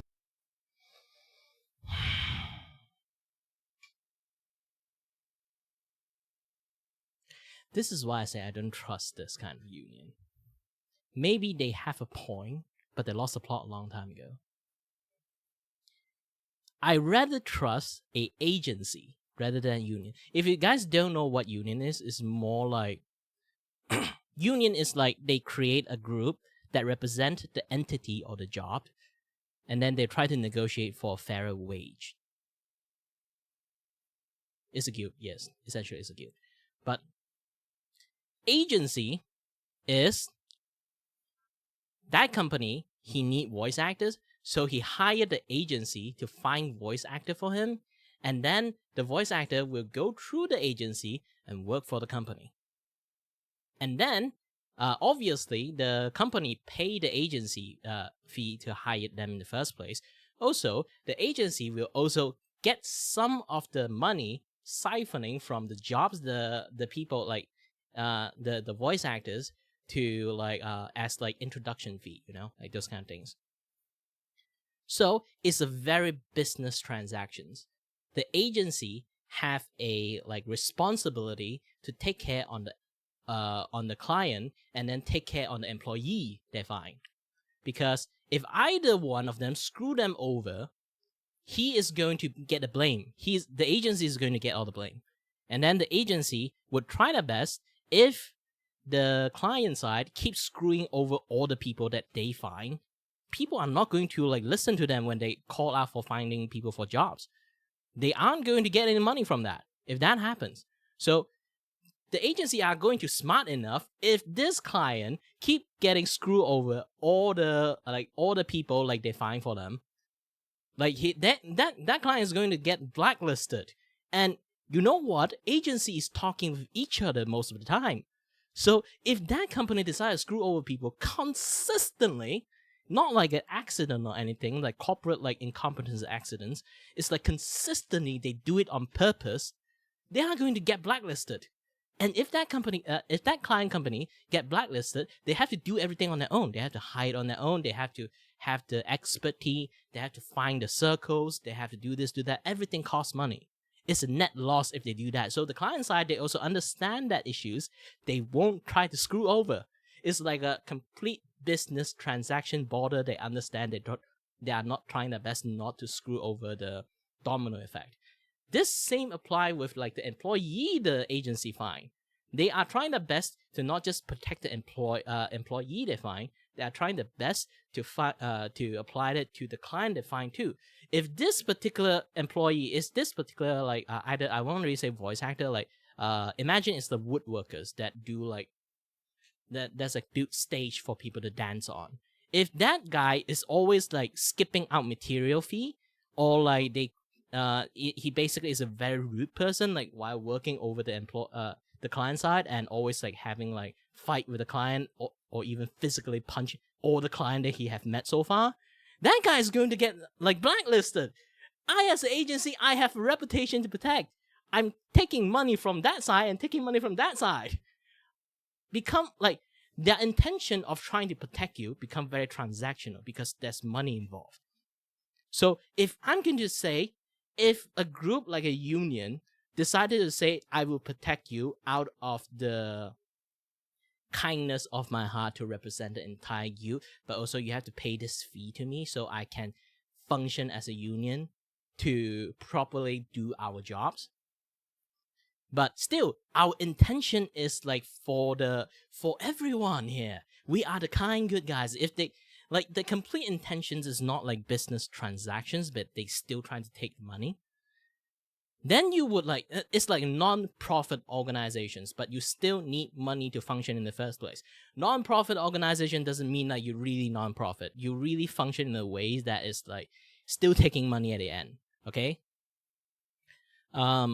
And in order to function as an organization, you need money. So at the end, the union kind of functions like an agency. But they're doing the same jobs. But in a way, they kind of function, one is doing like agency is doing like within like business. Everything they do is business. And they are trying to profit as a business. Obviously, they will try to deal with this kind of situation as clear-cut as possible, you know? And then as for union, they keep telling you that, nah, this is for everyone, you know? This is for our futures and everything. And then like the intention they have is like for the employee and never trying their best to help the employer side. It's like a one-way street. Like respect come from both sides, you know? It's a back and forth things. But the way how union functions is more like extorting like the company, to be honest, like on the client side. And then on the employee side, if you don't give me money, I don't have the power to force them to do the stuff that will help you. Get the idea. You get the pictures, right? They are doing the same things, and getting money in the same time. If you're going to say like who I am going to trust, despite like union side have more power, if like the big company decided to screw the small guys over, the union will help them. But the chance of that is like it's such a big ass domino effect. It's like Goliath versus like David versus Goliath situation. If you guys don't know, it's basically like small guy punching big guys, and then people will see who is doing wrong in the first place. Like those kind of things like happens. It's bad PR for like a lot of company, to be honest. Like no company would willingly trying to do that unless they are incompetent in the first place.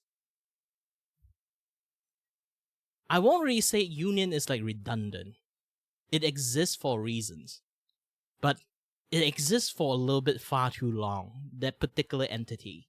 They lost the plot a long time ago. Like I say again, contract stuff like exist to help them. They exist to help them in the first place. But as time goes, culture change. The way like business functions also different. And because the contract work doesn't mean you don't need to reform or like change how the contract works. And because like how things functions, because it works, they never bother to change. They never bother to do anything because at the end it's beneficial them in the first place. They will definitely not change. Like, who would try to stab themselves out of nowhere for other people? This is why when the union kind of like say in a way that it's for you guys, I never really trusted them. I rather trust a sleazebag that have a clear code that I need money, and I understand if this guy screw you, I won't earn money, or you screw them, I won't earn money. I will try my best to mitigate, to prevent that shit happen in the first place, because it's my interest to earn money. I would rather trust that guy than people that got too comfortable and then refuse to like reform stuff because it's going to impact either them or like the overall structures of the things they're trying to like stand for. Get out of here.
Like I say again, they keep shadowboxing for no reasons.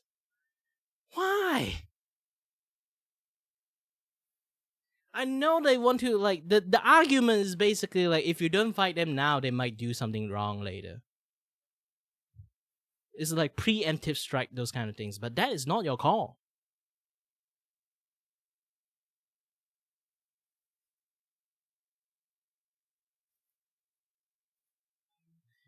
Like, if you want, please consult your union in the first place. Now those guys actually like create a situations that is like making a lot more people catching stray for no reasons. They keep shadowboxing themselves. Shortly afterwards, Kaylee deleted her Twitter account. Probably for the best, because God knows what else she would have said that would have hurt. Like, again, I say it again, I want to become a voice actor and trying to earn a living because I have disability, I can't work. If I work due to my physical conditions, I may not have the energy to stream or anything like that, or do voice acting or anything. It's going to like erase my capability of trying to get another career. And yeah, and also I actually do got a job nowadays. It's for retail work, and then I'm gonna stay there, like work from like 10 to 8. It's not going to help a lot. At least I got like a stable income. And why I say that is because like at this very beginning they did say this one thing. It's like Actor performers insurance details. And the union. This particular part that is like where's it? Yeah. Voice actor barely earn anything. Voice actor is actually a job that you lose money. Benefits you get for signing up to SAG-AFTRA, $6,470 annually. Remember those wonderful benefits you get for... Again, like, this particular part. The strike even occur to begin with. And speaking of money, you know what's really interesting? Only 14% of SAG-AFTRA performers make more than $26,470 annually. Look at this. This is the amount of money. Oh, you guys can't see it. Look at it. This is the amount of money you guys actually can. They actually earn annually. It's not a livable wage. Annually. And if you discount that, if you're not in the union, like imagine that you have to discount like stuff that you paid, the agency or anything, or any union, you get like full things. Like if you have to pay for the union and then work for the rate, I think you would have add 10K more into it annually. Basically, you earn like 36K annually. This is why I say, like, if you want to function livable wage and function in a third world country, I don't think it's possible. This is why when I got into like voice acting, I did told them I'm trying to, you know, work in a way that I want to live, earn enough to live. They told me that it's impossible. You have to have a job to do voice acting at the same time in order to function. And you can see like it's a very tough competitions. Like the strike even occur to begin with. And speaking of money, you know what's really interesting? Only 14%. Imagine even union based only like 14%. Which union does, again, which union try their best to make voice actor earn a livable and fair wage in the first place? But it's just 40% that manage to earn this over that rate. It's a very steep competition. Because here's the thing, everyone can get a mic. Everyone can have a voice. Everyone can change their voice. It's a very simple thing. Might sound a little bit hard. If person have personalities, they play their personality. They don't even have to have acting skills sometimes, because all they do is play their own personalities, and it works. Once it works, it works.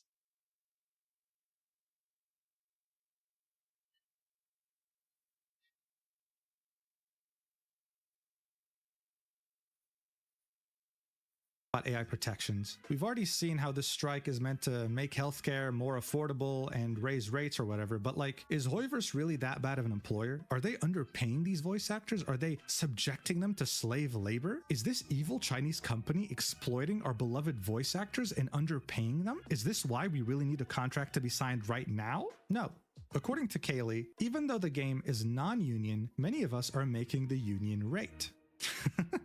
So what are we doing? Apparently not enough, because shortly afterwards, Kaylee deleted her Twitter account. Probably for the best, because God knows what else she would have said that would have hurt this strike even more. But it's okay, because this is like a tag team wrestling match. Kaylee's out, but guess who's in now? Karina. The voice actor behind Paimon decided to post an unhinged rant on TikTok, and I could... To be honest, I'm grateful for her, because if she didn't crash out like this, I would not know this kind of things. Try to explain it. Probably won't succeed, so just watch, okay? Okay, here's the thing. If voice actors, both non-union and union, in a video game want a game to go union, the game should go union. Nobody else's opinion matters. That's it. And YouTubers don't know anything. YouTubers don't know anything. They're not voice actors. They've never been in my industry. They don't know what my industry is about. They don't know anything about SAG. They don't know anything about being a non-union actor either. Stop telling me to go to liar. Here's the thing. At this point, I don't think even voice actors understand how the union functions. Liars. They are paid to lie to you. Also, I'm sorry. They have more incentive to lie. They have more of an incentive to lie because idiots like you fall for their shit and they get paid for that. Hello? God forbid. I want my industry to actually, like, I don't know, function, and that everybody gets paid and everybody gets, like, health care. Did you know that, like, once things become union, people get paid a lot more? So people are like, oh, but, you know, then some non-union actors will have to join the union. Yeah, they'll be able to, easily, because they'll get paid more. Also, there are options that the union has to help pay for those things. There are options to help people pay for the union dues within SAG, but you don't know that. Oh my God, it's almost like you're not an actor. It's almost like you're not a voice actor. And neither are those YouTubers. But bottom line is that both non-union actors and union actors in a video game want it to go union and have wanted it to go union for a long time. So nobody else's opinion that is super fucking wrong anyway matters. Hope this helps. Damn, I guess I'm I guess I'm lying to you guys. You know, just don't listen to me because I'm a YouTuber apparently. Yeah, Mujin, you're a fucking liar. Corinna instead, the voice and face of reason. I won't believe you ever again, Mujin. Show your face. I don't trust this embodiment voice here. But seriously, what was the goal here? Not only does it come off as unhinged, but it's also all over the place and says things that don't make any sense. Genshin. Hear about Genshin. the auto translation things, but still, again, like yeah, like you try to think about it. Think about all these things that are happening to you. It's like confusing so much to the point. Like, I don't think even like voice actor actually understand how the fucking union works at this point. They think they know, but in reality they don't. Maybe some actually do, but I think majority actually don't actually know enough. Like, they know, but not enough. Imagine you just like looking at the perspective of only the voice actor side, and then not in the perspective of any other party involved. Some people might view it that way. So they understand the issues a little bit more in the voice actor side. But there's still thing, like when it comes to conflict, again, it's not something that happens out of nowhere. Come with a clap, you know. There's another hand there. If there's issues, you have to understand like both sides. Okay? You can't... This is what happened right now. People self-clapping with one hand. They clap their own hand. Was never a part of the strike. People are striking because they want Genshin to have a union contract. Why? Because it pays more. But they're already being paid the union rate. Then comes the topic of healthcare and benefits. But you know what's funny? As far as I know, and I could be wrong here, but I'm pretty sure Corinna is FICOR, not even a full-fledged member of SAG-AFTRA. You become FICOR purely because you want to work non-union jobs without getting into trouble. For that privilege, you're exchanging every benefit that comes with being a SAG-AFTRA member, including healthcare benefits. So I'm so confused, dude. Like, I just... Because here's the thing, again, it's so fucking confusing. Nobody actually understands anything. And people keep shadowboxing in the ring. And keep getting hit by the stray. Genuinely don't understand what the point of this rant was. And yet, Corinna was kind of becoming the unofficial spokesperson of voice actors regarding... This is very unintentional, but look at the auto like subtitle thing. And yet, Corinna was...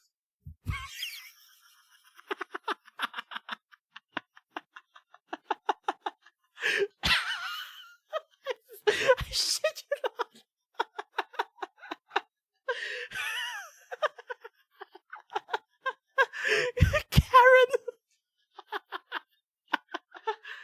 It's kind of is becoming the unofficial spokesperson of voice actors regarding the SAG-AFTRA strike, which I'm sure you can understand is a disaster. The most ironic thing in all this is that Corinna makes this out to be a life or death situation, while continuing to work on Genshin Impact as the most important character for voice acting. You just can't make this up. And this just makes this whole rant even funnier. I mean, honestly, this is this even reached Chinese players, and they didn't really have a lot of nice.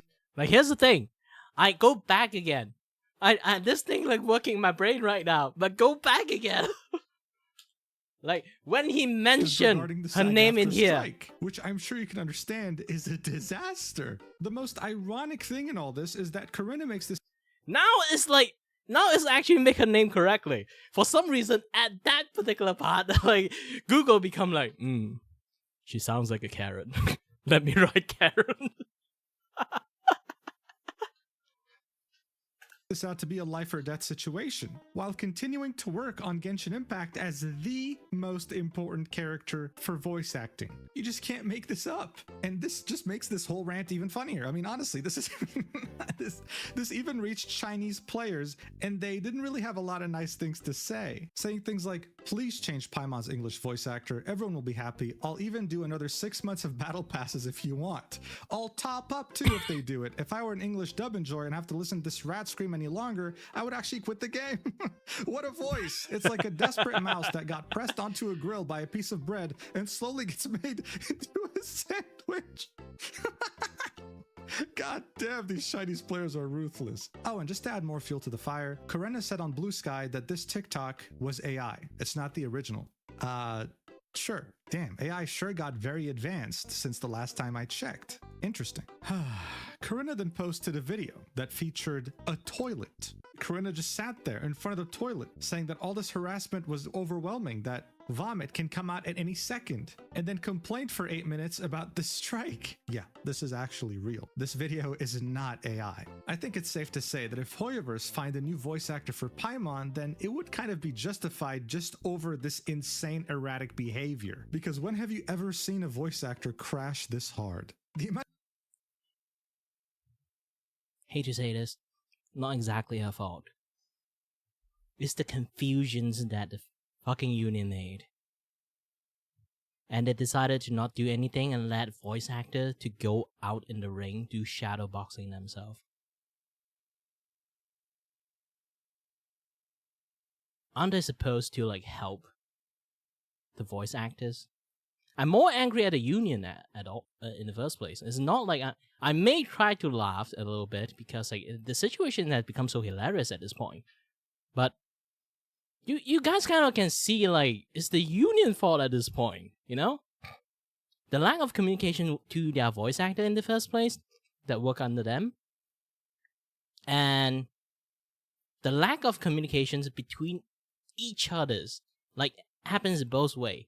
And then suddenly, like, someone decided to go away of the line, and then, like, the forking line happened. I'm not cursing in, like, alternative way. I mean, like, actually a forking line happened. And then, like, things just divert into a very weird course, and they never even bother to fix it in the first place. They know it's wrong, but they never bother to fix it, and then things spiral out of control. Because here's the thing. I don't think even the union understand what is happening in their own circle in the first place. Like, this kind of shit happens. Really came out nowhere, to be honest.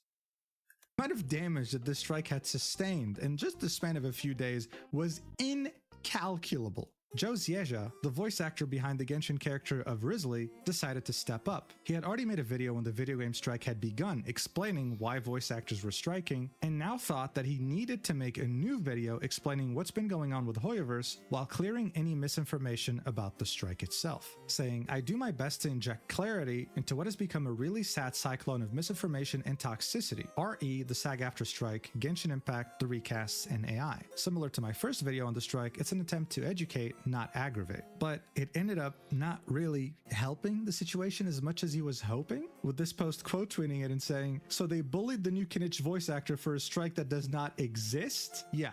Let's look at the video real quick. So one of the first things he does is reiterate that the whole point of the strike is that SAG-AFTRA actors are not allowed to work with the struck video game companies. But as we saw earlier, Hoyoverse is not one of the struck video game companies. He then goes on to explain what's been happening with Genshin Impact and Hoyoverse games, and yeah, you'll find out soon enough why that tweet that we just saw was made. I'll put it on 1.5 speed. Watch. That started production before the strike are also not struck. It's a very confusing atmosphere, I know, but I can relieve that confusion for Genshin fans specifically by saying this. Do you know what company isn't in that select group of production companies being struck?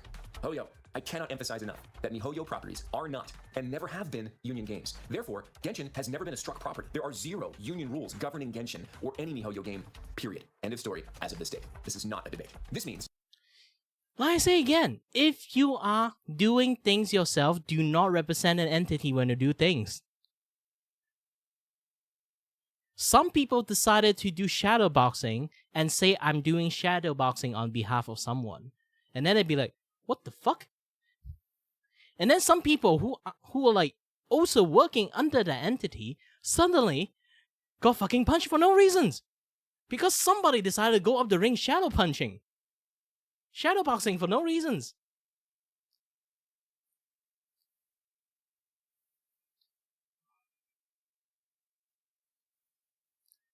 This make no sense. This make no sense. Like, always I can tell one thing. Everything good, even everything justified, long enough, there will be 1-2 extremists or 1-2 like stray coming out doing some things on their own and think they are doing for the represent the entire thing because they've been sticking along with it for too long, and then they ruin the whole thing. They ruin the whole thing. People can't have nice things because of that too.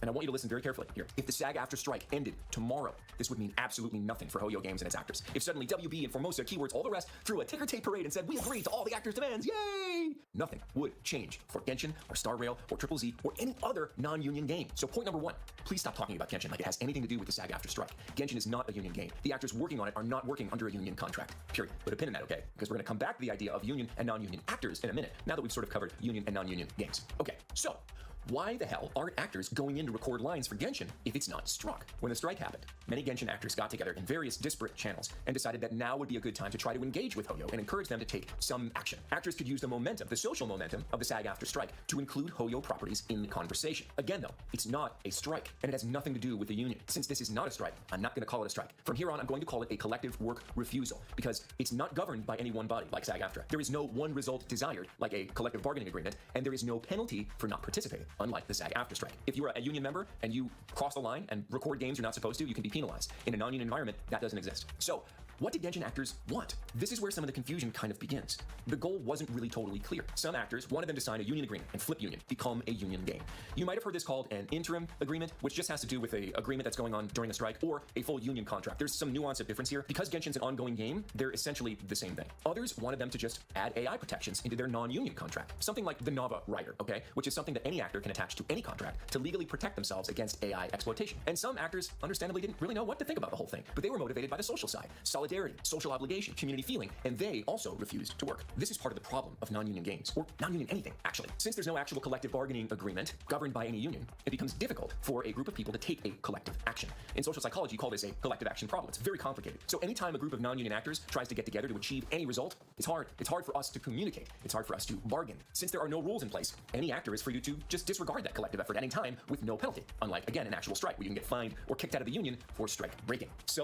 So Joe confirmed one thing that we've looked at so far in this video. Genshin was never part of the strike, Hoyoverse games have never been part of the strike, and this is literally as if you were working in a corporation. Let's say you work at Amazon. You and your coworkers decided to stop showing up to work one day. You can't even agree on why you're striking, okay? Half of you want AI protections, the other half wants more money. What do you expect? What do you think that Amazon's gonna do? It's actually a miracle that they've been able to keep their jobs for so long while not showing up to work for months. As Joe said, this can't be even counted as a strike. And if anything, it sounds like a wildcat strike, something that's been prohibited under the Taft-Hartley Act. A wildcat strike is a strike action undertaken by unionized workers without union leadership's authorization, support, or approval. They're just hoping that by using the momentum of a different strike, they can somehow force Hoyoverse to sign their agreement. Do you realize how ridiculous this is? This is insane. I want to reiterate, if this was done in any other industry, you'd be fired within 24 hours, all right? And yet they're still doing it to this day. Then Joe talks about something that many people have been asking about. Okay, but what about the Taft-Hartley? What happens to non-union voice actors if Hoyoverse were to sign the interim agreement? Here's what he had to say. If the actor does not live in a right-to-work state, now we're getting murky. You might have heard the term Taft-Hartley thrown around, and I advise you really just don't look too deep into this because it's confusing. It's a piece of labor law that actually has nothing to do with SAG-AFTRA. It was written in 1947 and designed as a path to both protect people from being forced to join unions, but also offer them more flexible ways to join if they want to. For our purposes, bringing it back to us, consider a Taft-Hartley like a temporary 60-day union pass to allow someone who is non-union to work on a union job. After that, they're considered a must join, at which point, like the status implies, they must join the union or stop working union jobs. I'll break here for a second and tell you that it is significantly more complicated than that. There are caveats as to when the Taft-Hartley triggers, for example. It's also possible to negotiate an individual waiver with the union and say, look, I'm only ever going to work this one union job. Please don't make me join. I won't do anything else. And they can say yes. There's flexibility here. These, however, are edge cases that are just beyond the scope of this video. This would be a 5-hour video. In the simplest sense, you can do on a Taft-Hartley a very limited amount of union work as a non-union member before you have to join. And that sort of makes perfect sense if you think about it. The union offers actual tangible benefits, even for a single contract. Reaping those benefits without being a union member and paying your dues is like extending your Netflix free trial indefinitely. At some point, you gotta pay for what you're using. But being able to join the union for some actors can be a really good thing. Getting into the union is a stepping stone in many actors' careers, and it can actually be difficult to qualify for the union because, bizarrely, the only way into the union is if you get Taft-Hartley first and then join. Oh, simple. No, it's not. I don't want to delve too far into union membership here, but it is important to understand and consider why an actor might not want to join the union. The entry fee itself can be steep, depending on where you live. Mine was nearly $4,000 when I joined 10 years ago. So that talent would have to know for certain they were going to get at least 5 sessions out of Genshin to make up for that loss. That's about how much money you'd make in 5 union video game sessions, depending on the tier that you're in. Again, complicated. Or that actor would have to feel confident enough that they could book other union work to help them bring that number, that entry fee number, back to 0. You do get pension and health benefits, okay? But you only qualify for health benefits if you earn a certain income of union work, around $30,000 a year. So this goes back to everything we said, of course. What was interesting, though, is that he had to pay $4,000 to join a union when SAG-AFTRA's website now says $3,000. Now, I will say that it is very refreshing watching Joe's video because while he does echo some of the same opinions as the other entitled voice actors, he presents them in a more realistic and conservative manner. But joining SAG-AFTRA specifically as a voice actor still doesn't really make a lot of sense. As a traditional actor, sure, you can make the case. But as a voice actor, 80% of your contracts are going to be non-union. Only 20% will be union and will contribute to your pension. Not to mention that the odds of you making enough to even qualify for health insurance are pretty damn low. Legal representation is really nice, sure, but it does feel weird to be locked behind SAG-AFTRA membership. If a non-union voice actor got their voice stolen, SAG-AFTRA could represent them, win the case, and set a precedent for every single voice actor on United States soil. That's what unions in Europe do, right? They stand up for everyone in the industry, not just people who are members. Asking for $3,000 from people who mostly do this as a hobby just doesn't make any sense, and that's a problem. Joe goes on to talk about what we already talked about as well, the fact that technically as a union member, working non-union contracts is not permitted, and he also talks about FICOR. He then goes on to talk about social media toxicity, how it doesn't help, and how, yes, this situation is quite complicated. We've understood that quite well.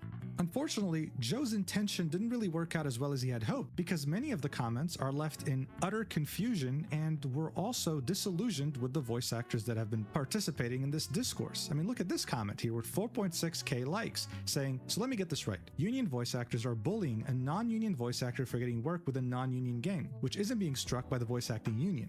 A non-union project that union voice actors shouldn't even be working on. So it's okay for union workers to steal non-union voice actors' work, but if a non-union voice actor takes the role of a union voice actor who shouldn't even be striking but is refusing to work, there's hell to pay. This is ridiculous. And this comment says, in their quest to not be replaced by AI, they seem to have completely forgotten that actual people can still replace them. This strike, as well as many of the Genshin voice actors that participated in this discourse on Twitter, were now seen as a complete and utter joke. Kiba Walker, who had already participated in this discourse, said, "Is it just me, or was that video, the video we just watched, not helpful to the situation, and now people hate us more?" The unintended consequence of this video stretched far and Yeah, because his goal is to clarify the situations. And then, in reality, the situation was never benefit the voice actor in the first place. That's the thing.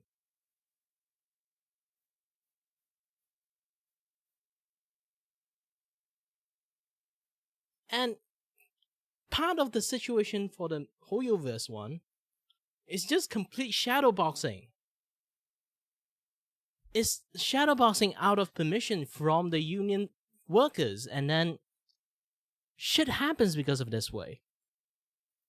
wide, with some people calling for every striking voice actor on Genshin Impact to get replaced immediately. People didn't care anymore. Yes, the video was 29 minutes long, but they could only focus on the part that said Genshin and Hoyoverse were never part of the strike to begin with. The voice actors who went completely unhinged on Twitter had lost all good faith. As this entire catastrophe was fully unfolding, Corinna decided to post a picture with some very well-known Hoyoverse voice actors, one of them being the voice actor of the main male character in Genshin Impact. This was after the unhinged rant and the sitting in front of a toilet complaining about vomiting rant. Look, this might have just been an innocent picture, but you have to understand, many of these voice actors had not really expressed anything on Twitter during this crisis, but they were still caught in the crossfire because being in a picture with Corinna after the insane unhinged rants meant that you approved of this behavior and meant that you thought the same way. Corinna is now essentially a walking plague. Any other voice actor that is seen in the same picture is probably going to get hated too. It's just not a good thing to associate with someone like that right now. Look, overall, you made it to the end. Congratulations. Overall, this whole strike, as well as the fundamental need for SAG-AFTRA as a union, is now being questioned. It's pretty insane to witness a strike that has been going on for 8 months get hurt so much from a public relations standpoint in just the span of a week because of some entitled voice actors. SAG-AFTRA is a joke of a union, especially for voice. Here's the thing, I won't really say it's entitled. I would say misguided. Very, very extremely misguided voice actors. And some are complete idiot that decided to do shadow boxing for no reasons. And they got the consequences and then cry about the consequences of shadow boxing. And shit keeps escalating. It's literally started by someone that have no idea about anything. You know what? If I ever have a clip that is me trying to shadow boxing for no reasons, I'll try to add that in. I'll let you guys understand what is try to shadow boxing while you don't know jack shit. Actually, I think I try my best to do in one particular one, and I think actually it pissed off Haley. I'm trying my best to shadow boxing like one particular subjects as much as possible. And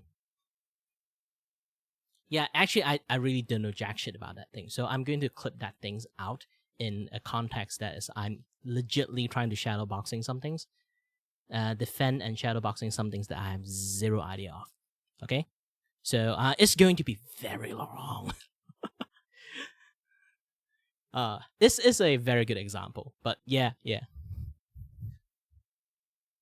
Voice actors, and they deserve better. And while you may be disillusioned with all English dub voice actors right now, I do want to point out that, look, most of them are actually very good people. I had the pleasure of speaking with one in particular, and he was one of the nicest people I had ever met. It just goes to show what a few bad apples can do to the reputation of an entire profession. It's something that will take a long time to recover. It's such a shame. In the end, though, many people are asking themselves, is Hoyoverse actually going to sign this agreement? After this, probably never. People are fully on their side now. Before, if they had recasted some voice actors, they would have probably faced backlash. Now, people are calling for the complete deletion of English dub in general.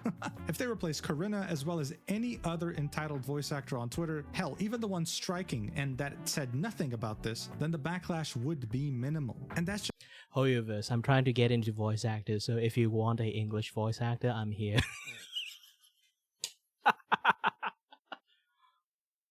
is the impact of this entire controversy. I do hope that voice actors and performers of all kinds actually do get AI protections, because it's actually a problem, but this is not the way to do it, especially when you're striking on something that isn't part of the struck companies to begin with.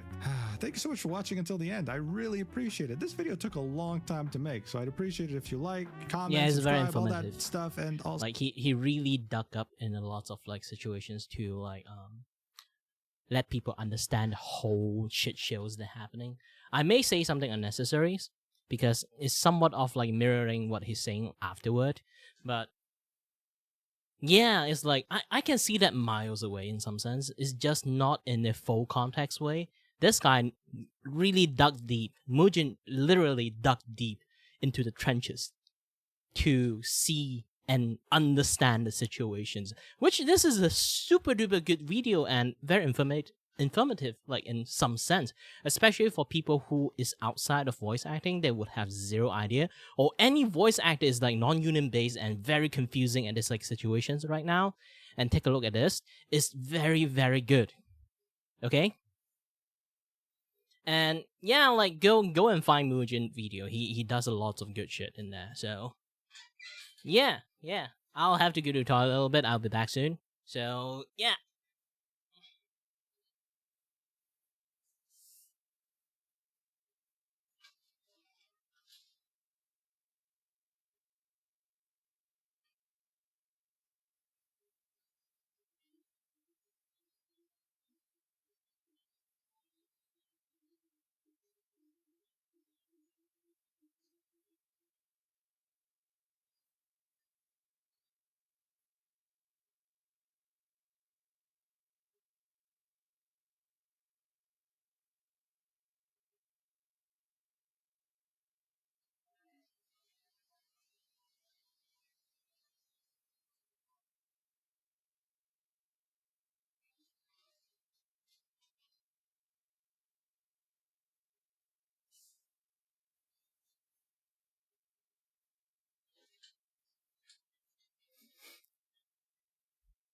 All right.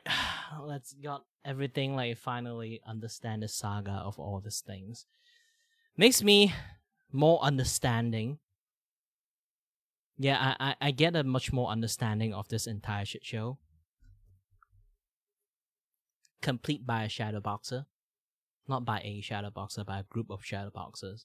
And then ruin the entire thing in some sense. Whew. But still, some sense, I would say I don't trust Union at this point.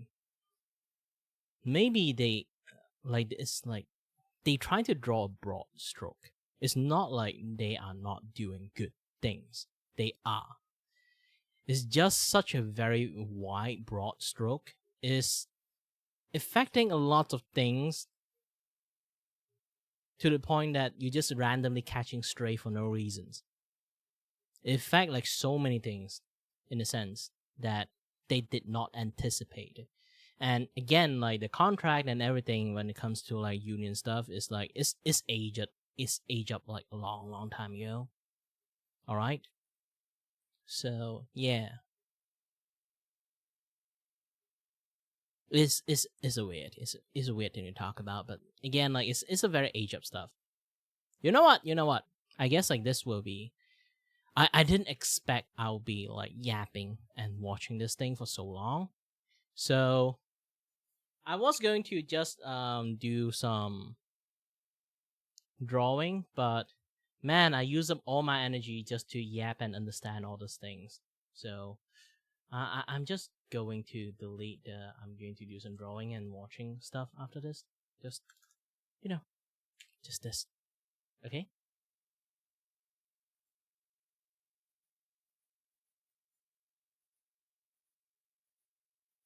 And yeah. Either way, thank you very much for anyone dropping by, and as always, stay healthy, stay safe. Until next time, stay tuned on the next stream. Bye-bye.